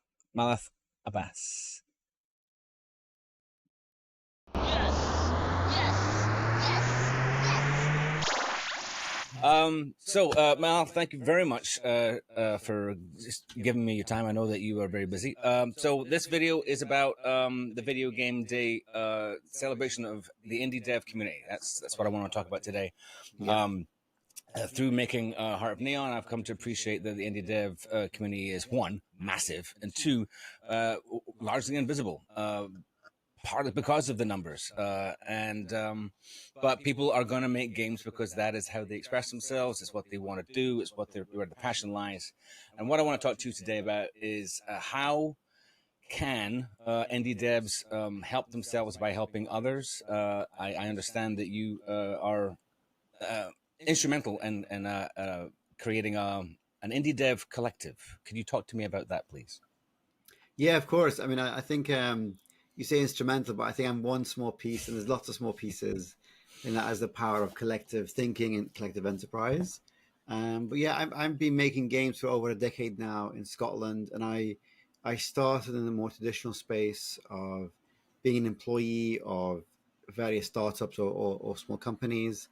And I've been working in Scotland and Dundee in particular, which has a heritage of games development that goes back to DMA design and Lemmings and Grand Theft Auto.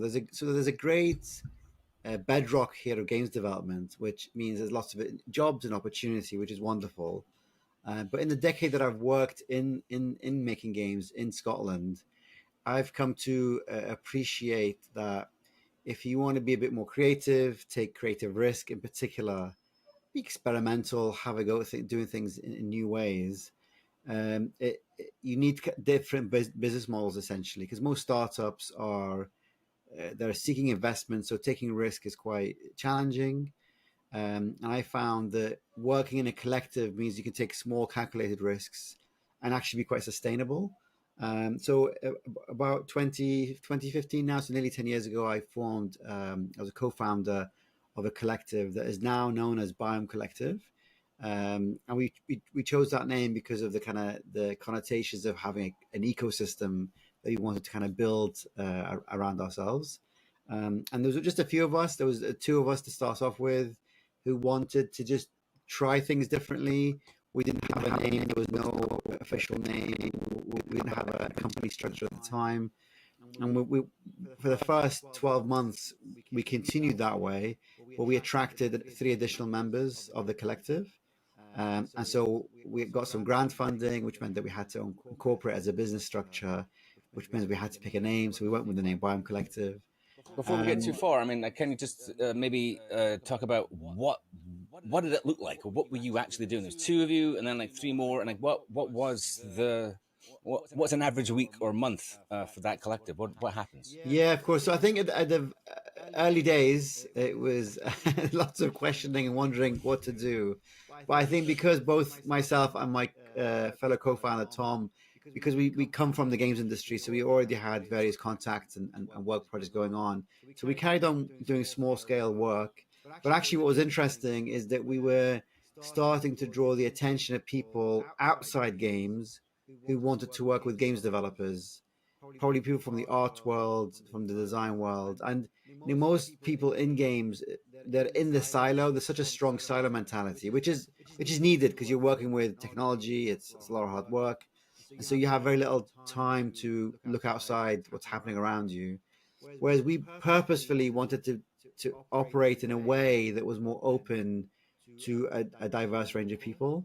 So actually, in that first 12 months of operating as a collective, we were collaborating with Scottish Dance Theatre, which is our national dance organisation in Scotland, who wanted to learn about games. So we were doing cool workshops with them and jamming ideas, etc. We also got we started an international commission with, at the time, Joseph Delap, who's a contemporary artist from America, who wanted to make a games about drone warfare. So we were attracting people who were not necessarily within the world of games, but who were intrigued by games and wanted someone to speak to. And thankfully, we were available. So that first year was just doing quite experimental projects, side projects, and in over time, month to month, the kind of word spread. People heard about us, and we attracted lots of interesting people. And I would say that Biome Collective has generally attracted people who were kind of maybe don't fit in the games industry, have kind of sought out community, or people who are a bit more open-minded to who they are, what they want to do, and more broadly speaking, in terms of inclusion and representation. I've always been a strong advocate of encouraging people to express themselves in different ways as well, in terms of their creative process and their creative output. So, what is a game? How do you define what a game is? Does it have to be on a particular machine or using a particular set of technologies? Can it just be play? Can it just be interaction? So because of that, over that time, we've attracted lots of interesting people who wanted to experiment with games. And actually quite often people with vast experience from the games industry, people who worked in AAA, who've been around the block, shall we say, a few times, and thought, what, I want to try something a bit different. So that was the kind of foundation of Biome Collective. And then, from now till then, we've probably attracted, at the moment, we're about 30 individual members, and there's probably been about 50 members in that time. Because people come and go, sort of thing. So I think we've had quite an impact in terms of a community, and that's the core functionality of it. I would say that even though we're a creative studio making games as Biome Collective, doing cool stuff in the indie space, but better yet, or more importantly than that, is that this kind of bedrock of community. So people come share ideas. We have weekly sharing meetings, and people do face-to-face meetings as well as online gatherings, etc. And it's very open in terms of so someone might be making a brand new. Just the past few weeks, someone's made jammed the game, and then maybe thinking about pitching it to for a publisher to go on Switch. Or there's been this regular update of someone growing their tomatoes at home. So we have quite a diverse mix of people just sharing in the kind of broadest sense possible, which is kind of taking the pressure off the kind of, sometimes in very professional settings, we can almost we squeeze the creativity out of the room, whereas we try and flip that and be very open, welcoming and inclusive of anyone and their ideas too. So that's been very nice, very rewarding as an individual trying to make games, to be surrounded by peers who are like-minded, who want to experiment, and also look after each other, with support and kindness. Even as a non-developer myself, I'm curious. How do you join? It sounds like a wonderful supportive environment, right? So anybody watching this is going to want to know how. Is it even possible, right? Is there a maximum size for your collective? Is there? If somebody wanted to join, what would they do? And what are the criteria? Yeah, it's a good question. So whenever we set up, we've never advertised for membership. It's always been like word of mouth. And the first, I say, 5 years of existing as a collective, we were centered around a co-working space in Dundee, the city. So that was a natural requirement that you're in the city and maybe you're interested in the co-working space. However, since the pandemic, we've actually lost that space, and we've operated primarily as an online community. And with that being said, we had people join us from across Scotland, Glasgow, Edinburgh, We had someone in Germany join us. We had someone more recently, someone from Birmingham. So UK based mostly, but it's expanded. The network has been expanded. But broadly speaking, we don't seek membership. We're not here to grow the membership. If there are people out there who are interested in Biome Collective, they can get in touch. We can have a conversation, see if it works for them and us, etc. But it's a kind of a community. And what I would say, especially because this is we're going out to kind of a global audience, is that Biome Collective isn't the only answer. There's collectives, I think, is an answer that could be adopted in a variety of settings, where they're geographical kind of locations or peer networks, whatever it might be. I think you should definitely set up a collective for sure. I think it's a fun thing to do, especially if you're interested in community and creativity. And I'm always happy to kind of speak to people about that. Whether people want to join Biome Collective or set up their own collective of sorts, I'm always happy to chat to people about that. I mean, that is so. I've no doubt said this a million times, but I was radicalized by the Brendan Keogh's Australian video game professor. He wrote a book called "The Video Game Industry Does Not Exist," and it speaks to what you're talking about, how people who are not commercially focused still want to develop games, and there is sort of like a barrier because people need to eat, right? So collectives are one way of being able to sustain like a creative outlet. And while Brendan doesn't have any answers in the book, which is fair enough because it's a survey, it does speak to local collectivism, right? I mean, it would be nice in a country like America, which does not have any real arts grant system. I mean, there used to be one, and it sort of exists, but the gatekeepers are picky. So to have like different communities, especially in rural America, where like they already exist in cities, right? But what would you say to someone who wanted to say in the middle of Idaho, they wanted to set up a collective? What would be the one thing or the couple of pieces of key advice that you would give to somebody who wants to start a collective? Yeah, well, firstly, it can be done. I think in a way, a collective, the power of setting up a collective is that it's you responding to your own reality, wherever that might be, right? So for us, we're a very small city, and as I mentioned, there's a bedrock of game developers, and there's a great institution called Abate, which is creating graduates everywhere. So there's plenty of talent for us to kind of dip into and offer that community to. However, in rural areas, there's still a need for games makers to survive and be sustainable and thrive. And I would say, firstly, what you'd have to do is just analyze your environment. Who are you? What do you want to do? And what's around you, right? If it's a small town in the middle of nowhere, well, you can still do it. You can still make a start, right? And better yet, connect to people online, right? As long as you have the infrastructure to do that, it's actually can reap tremendous creative benefits to collaborate with people who are out with your physical bubble, right? To get some interesting ideas, tap into interesting, audiences, etc.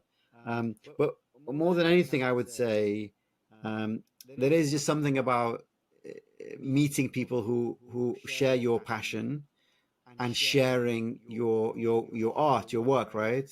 So I think a lot of the, in that first year of Biome Collective, most people didn't know what it was. And so what we would do is we would do sharing evenings. So we'd invite people to have a bit of food together, maybe drinks or coffee, whatever it might be. Keep it social, but also just share what you're doing. You might be prototyping something. You might create a piece of music for a game, or you're designing an environment or a character, whatever it might be.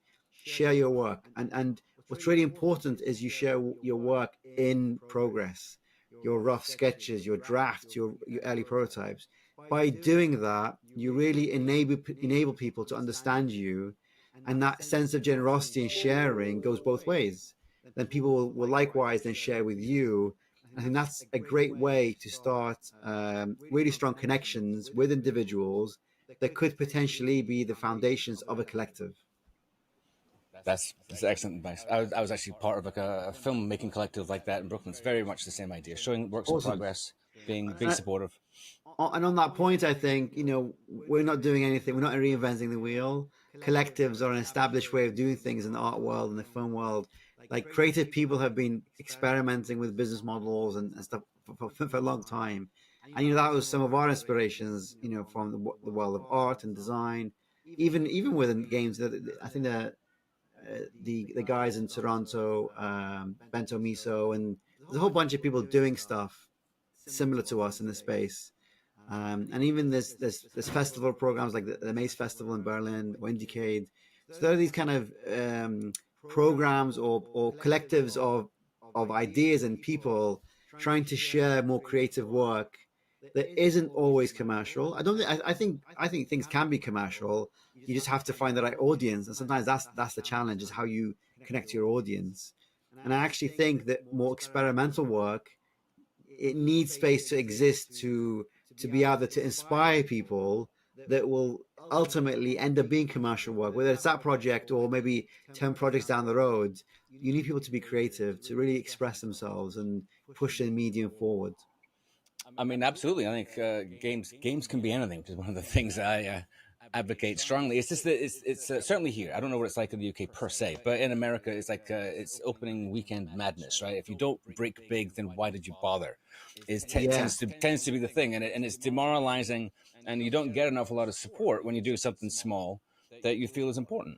So it's partly why I want to speak to people like you and remind people that collectives exist, is that these things that exist in other forums and in other disciplines, people just assume it doesn't apply to games because games is seen as such a commercial discipline, right?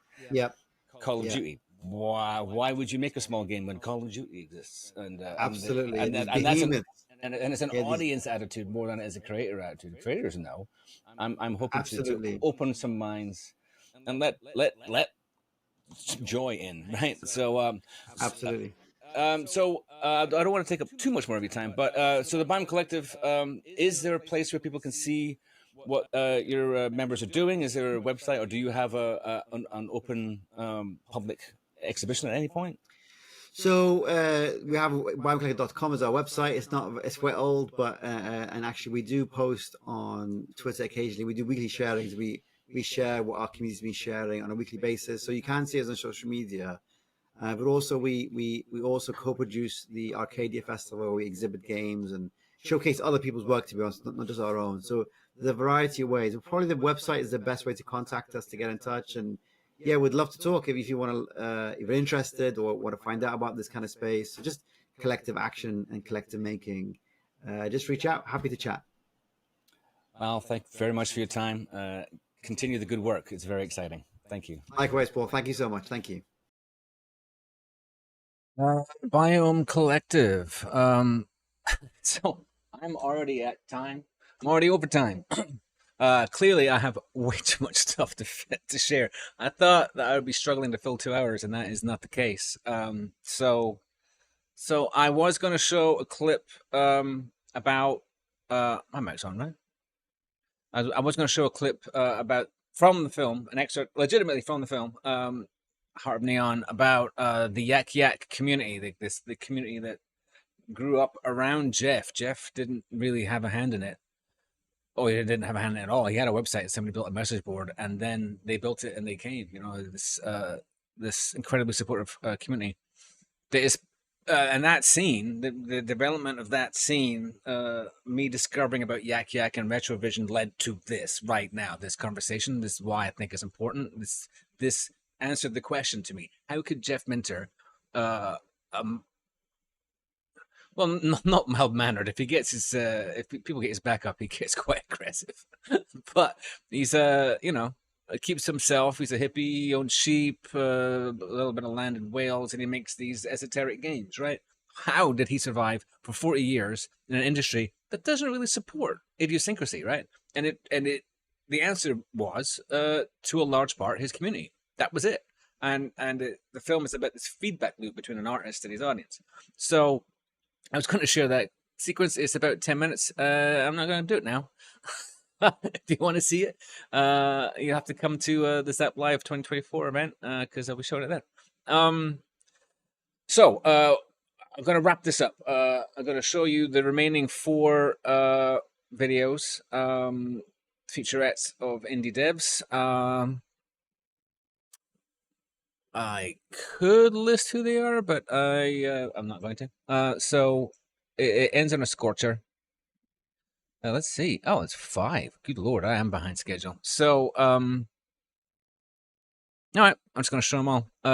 So it's going to be a bit breathless, but this is great. Thank you. I will be on camera before this is over. But I'm going to thank everybody now. Thank you, Tony, for being here. Thank you for the second quest people. I know you're on board. Thank you very much. It was a joy to speak to you. An absolute pleasure. I hope I get to speak to you again in the not too distant future. To everybody involved. I'm going to let this run, and then I'll say cheerio before I sign off. Happy Video Games Day. We are Indie Dev. Let me set this up. Let's set this up. There must be a better way of doing this. I have aspirations to be a VJ, and I'm not very good at it. All right, here we go. Hi, my name is Noah Mastery, and I'm a game developer. Right now, I'm living in San Jose, California, on the west coast of the United States. It's very popping. The weather is very sunny, with the occasional cloudy or windy day to break it up. I really enjoy taking walks in the morning and at night, taking in my scenery. I have pets in the way that a restaurant owner has pets. There's a few strays that have made their own home right outside my door, and I've unfortunately taken a liking to them, and now once a week I buy a new bag of food for them to just nibble on and enjoy. I love to play Dungeons and Dragons with some friends. It's a very wild game, but very creative. Tempo on the surface is just a very simple arcade-style music rhythm game where you try to race across a bunch of platforms using arrow keys similar to Guitar Hero. And your goal is to get the highest score by hitting the least number of wrong notes and getting there as fast as possible. And then at the end, you're compared with scores for other people so you can get a sense of how you did. It was originally a concept for a 1-week incubation program. We were put up the challenge of, hey, can you make a game about speedrunning that is replayable and really focuses on encouraging the speedrunning and replayability bit as opposed to being an accessory? Our team, Astronauts, is a collective group of young, very passionate developers. I think collectively we gel really well because although our experiences and origins vary, all of us are just so excited and thankful to be here making games. So we work really hard to make sure that what we make is something that we are passionate about, that we want to do, that nobody else would make. We ended up with a scrolling sort of platformer, and when we started doing that, we felt really, really natural to include music to it, but with some funny caveats that a lot of other rhythm or platformer style games don't have that we chose in the name of accessibility. In Tempo, we said, if you're not good with music, if you cannot plan rhythm, that's okay. The game is not going to punish you for it. If you want to make mistakes and take your time and get to the end, you still can do that. The game supports you doing that. If you're having trouble with some of these visuals and this intensity, but you enjoy the gameplay, we will allow you to scale it in a way that's a little bit more for you as a player. For us, we take something that can be seen in architecture and interior design. My partner actually studied in some of those. And we take the rules where they say, hey, what you're designing needs to account for every level of person that is going to come into this. When someone plays Tempo, we want them to feel excited and drawn in. When they put down their controller or their keyboard, we want them to feel a sense of accomplishment and like they've got something to work towards. Each one of us comes from a different place. So as a game developer, I enjoy experimenting with creative ideas to improve how we engage players. We as designers are responsible for asking, can games be more? Can we do more with games?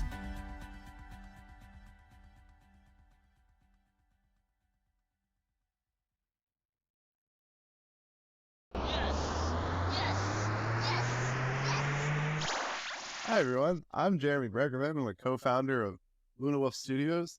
My dog Clank, he's my best friend. Born, raised in Delaware. Spent a lot of time with the dogs. Huge dog people here. When I'm not working, when I like spend time with my girlfriend, we go on nature walks. Me and my best friend growing up, like he specifically was like, let's go for walks in the rain.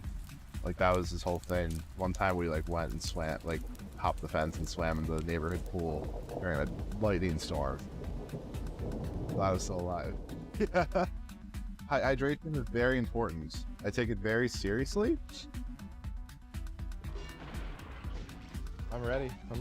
My favorite thing to do is to speedrun, which is to play a video game through as fast as possible. This past weekend, actually, there was an event called the 1545, which is this huge relay race, 13 games from Spyro, Crash, Mario, Banjo-Kazooie, and my team had it was a super epic ending. Hey, one more phase, boys. One more phase. Well, I was last on my team to go, and we were down by like 10 minutes, and I played my heart out. Absolute focus. Absolute focus. And then on the very last frame, like last possible way I could have died in the last boss, I died. No, no, no. Oh my God. No, no, no, no, no, no, no, no, no. And I gave the other team the win. It was, yeah, it was literally everything you feel in sports, really, in terms of the competition. So the game we're working on right now is called Sheep Tag 2. It's a asymmetrical multiplayer game that's a sequel to a long ago created Warcraft 3 mod of the same name. There's a team of wolves and a team of sheep.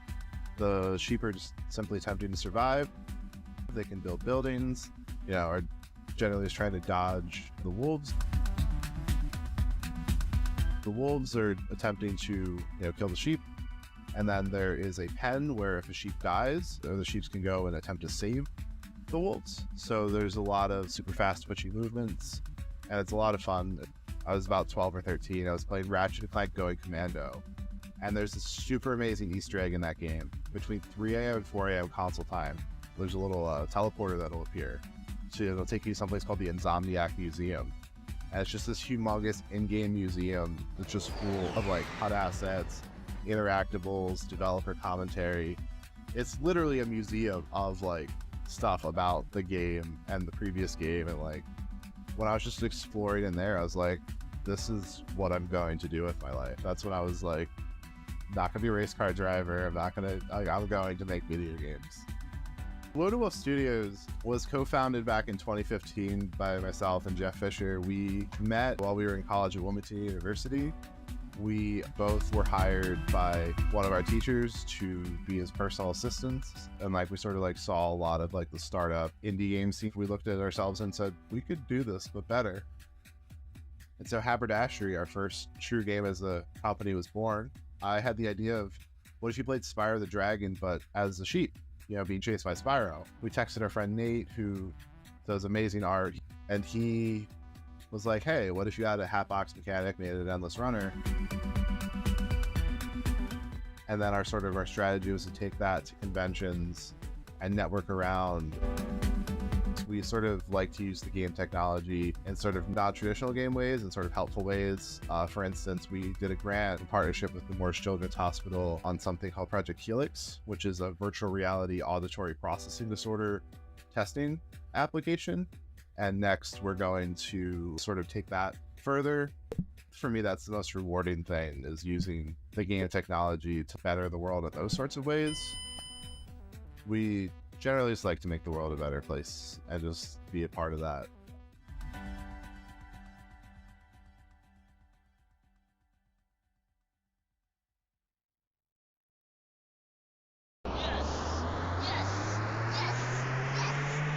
Well, hello everyone, I'm Jane Whitaker. Did a lot of games as Andrew Whitaker, which you might remember me as. I've used both names. I've always kept myself in the background quite deliberately. I think the world's changing and more accepting, so here I am to meet you all and talk about myself and hopefully not bore you all to tears along the way. I'm a Yorkshireman by birth, but I moved to Wales, the west coast of Wales, right by the sea. And what I love is a solitude. We live on a remote farm. A long way from anywhere. The nearest large supermarket is 2 hours away. It'd be 4 hours in the car just to go and get your bottle of milk for a major supermarket. And we just have, you know, we have little shops, but nothing excessive at all. So we literally get everything delivered because I guess that's the price of living somewhere really remote. I mean, I get up in the morning, I can walk from here to the beach on the west coast. That remoteness is always something that's appealed to me. I was born and raised in the city, but I've always loved that countryside, that quietness. Just get out there and walk and enjoy nature at its best, I think. Half of my life has been a lot of traveling. People put on the resume, my hobby is travel. In my case, it's actually been so. I've been over the years something of an adventure traveler, as they call it. So I've done completely ridiculous travel things. I went on a supply flight to the North Pole, for example, once. I crossed the South China Sea on a dhow, which is just like a tiny fishing raft, to Vietnam. And so I am a crazy traveler. You know, I started as an indie developer in 1981. Spent a lifetime in AAA, but I've reached that stage in my life where I had ideas that I wanted to bring to fruition. Whether they rise or fall, I guess it's down to me rather than the whims of a publisher.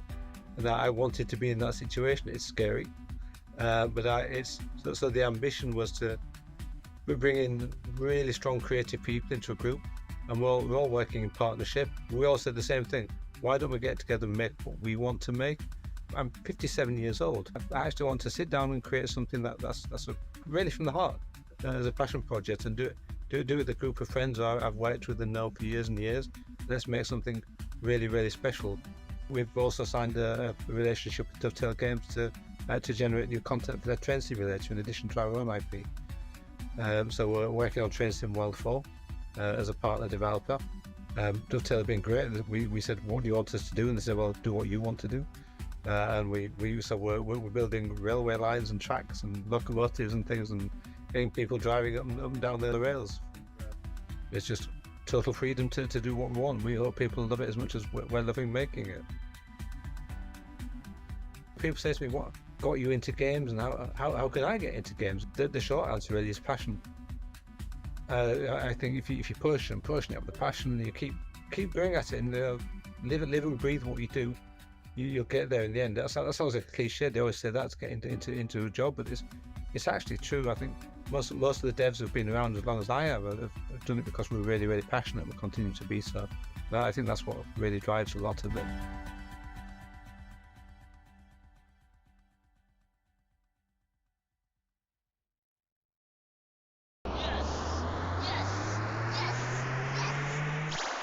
Hey, I'm Hosban. I'm an independent games developer based out of the UK. Despite the deceptive accent, I've actually lived in the UK my whole life, and I've mostly grown up in between Berkshire and Surrey.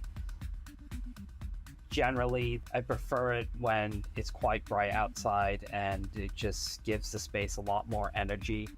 I don't know, feels far less dreary than rainy days. You know, I wouldn't call it dreary, I would just call it characteristic. I mean, it's just British, right? Like, that's just it. It's just par for the course. Of course, I have pets. I got two beloved cats, Cookie and Ishku, who are effectively my kids. When I'm not at my desk hacking away at a game, I really, really get a kick out of playing board games in person with my friends and family. Betrayal on the House of the Hill is one example.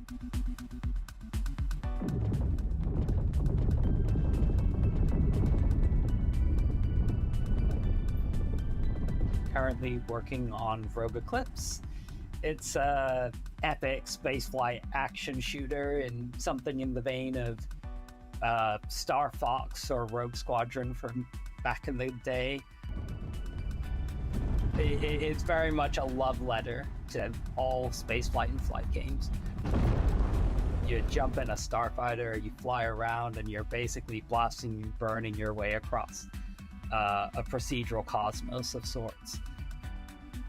It's something that's been sitting in my system for so long, and in the past couple of years, I was like, you know what, I'm just gonna go ahead and make it. Games, I feel like, are this incredibly beautiful intersection between art and technology. I don't think it's surprising at all that, given how much I love games and that I did a degree in electronic engineering, that this effectively allowed me to combine my passions of, technical skills with creativity. I was basically chipping away at it with the help of a couple friends, but I'm incredibly blessed now to be working with an amazing team. Some of the folks I'm working with are folks I never thought I'd ever get to work with.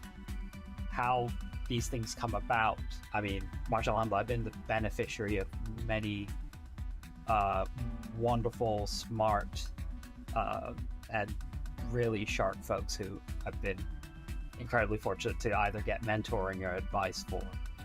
I effectively started as a hobbyist and then kind of fell into it as a profession, just because I was just having so much fun with the things that I was playing around with and things like that. And then it was through getting to know folks like that, making those friends who would introduce me to their friends who, that was how I discovered BAFTA Crew. Outer Sloth, Indie Games Fund, the Epic Mega Grants program, along with Creative UK. My network of friends were all very kind and supportive in terms of being very encouraging in terms of applying, and I was also at the time just showing them my little pet projects. But what I will say about games is as it turns out, it's got a very communal energy to it. It's quite remarkable when you see that happen.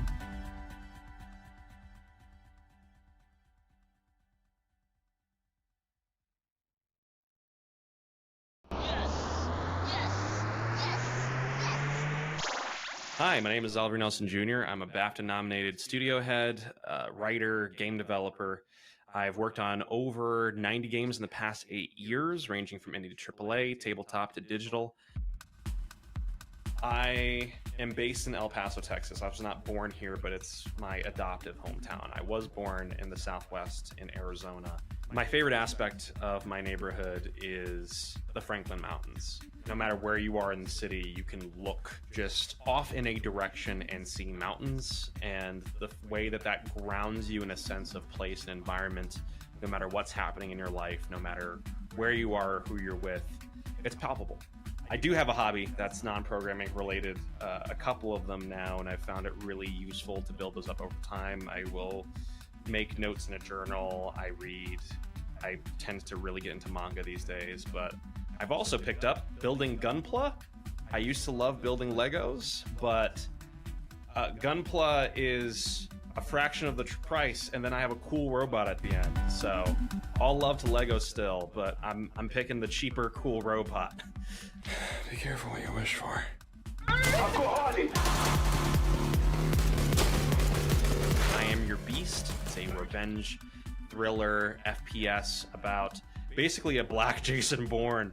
Alphonse Harding, a ex-secret agent who's been asked to do one last job one too many times, and when he rejects the call, he begins a guerrilla war against the military-industrial complex across the forest, turning the hunters into the hunted and getting his freedom back one fast-paced level at a time. I was going to leave the industry entirely because the average career length is still 3 to 5 years in this medium, and by the time I was 17, a bunch of my peers, a bunch of people I looked up to, the industry as I knew it, I had already seen one cycle or 1.5 cycles of developers fade away, and I saw that it wasn't sustainable. I went through that trauma and said, I'm gonna set this world behind me in favor of a quote-unquote real job in the real world, and I was gonna make one game before I left, and in the process of making that game, I was like, dang it, they got me, because I loved the process of bringing that game to life.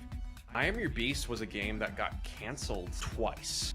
The first time because we just didn't have the bandwidth to work on it. We were shipping things like Space Warlord Organ Trading Simulator. The second time because the studio nearly died. Where are you hiding? But by the time that I Am Your Beast comes out August 15th, we will have shipped 15 games. And I think that's a very special indication of what is possible when you build different things in different ways. You get to bring different things into the world. I founded Strange Scaffold in 2019. I had worked on over 40 games at that time, and the numbers just didn't make sense. You, as a dev studio, spend 4 or 5 years of your life making one game, and if it doesn't make back all of its money within 1 month, you start from square one again. It didn't seem sustainable. It wasn't sustainable from all reports, but everyone told me that this is the way games had to be made. Looking at the historical record, looking at other industries, and looking at the tools that are available to us in this time, I very strongly disagreed, and Strange Scaffold became my way to experiment with methods of making games better, faster, cheaper, and healthier than the industry assumes is possible. And I can't guarantee the result of any one game, but what I can guarantee and refine is the execution of a project.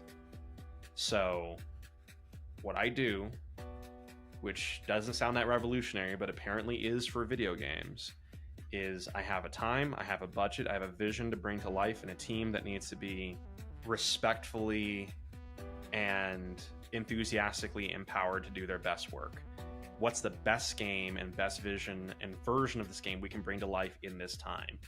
And when you ship games like that, even when you go through disastrous periods like what we saw in 2023, it sets you in a position to live and to figure out what your next steps look like in a manner that this industry intentionally and unintentionally often robs its creatives of. It's what players deserve. It's what publishers do want at the end of the day, even if they sign over scoped projects anyway. And it's what developers deserve to bring to life, because it means that you can ship more games, which means you get better at shipping games, which means you can bring cooler things to life for players. And at the end of the day, that's why we're all here.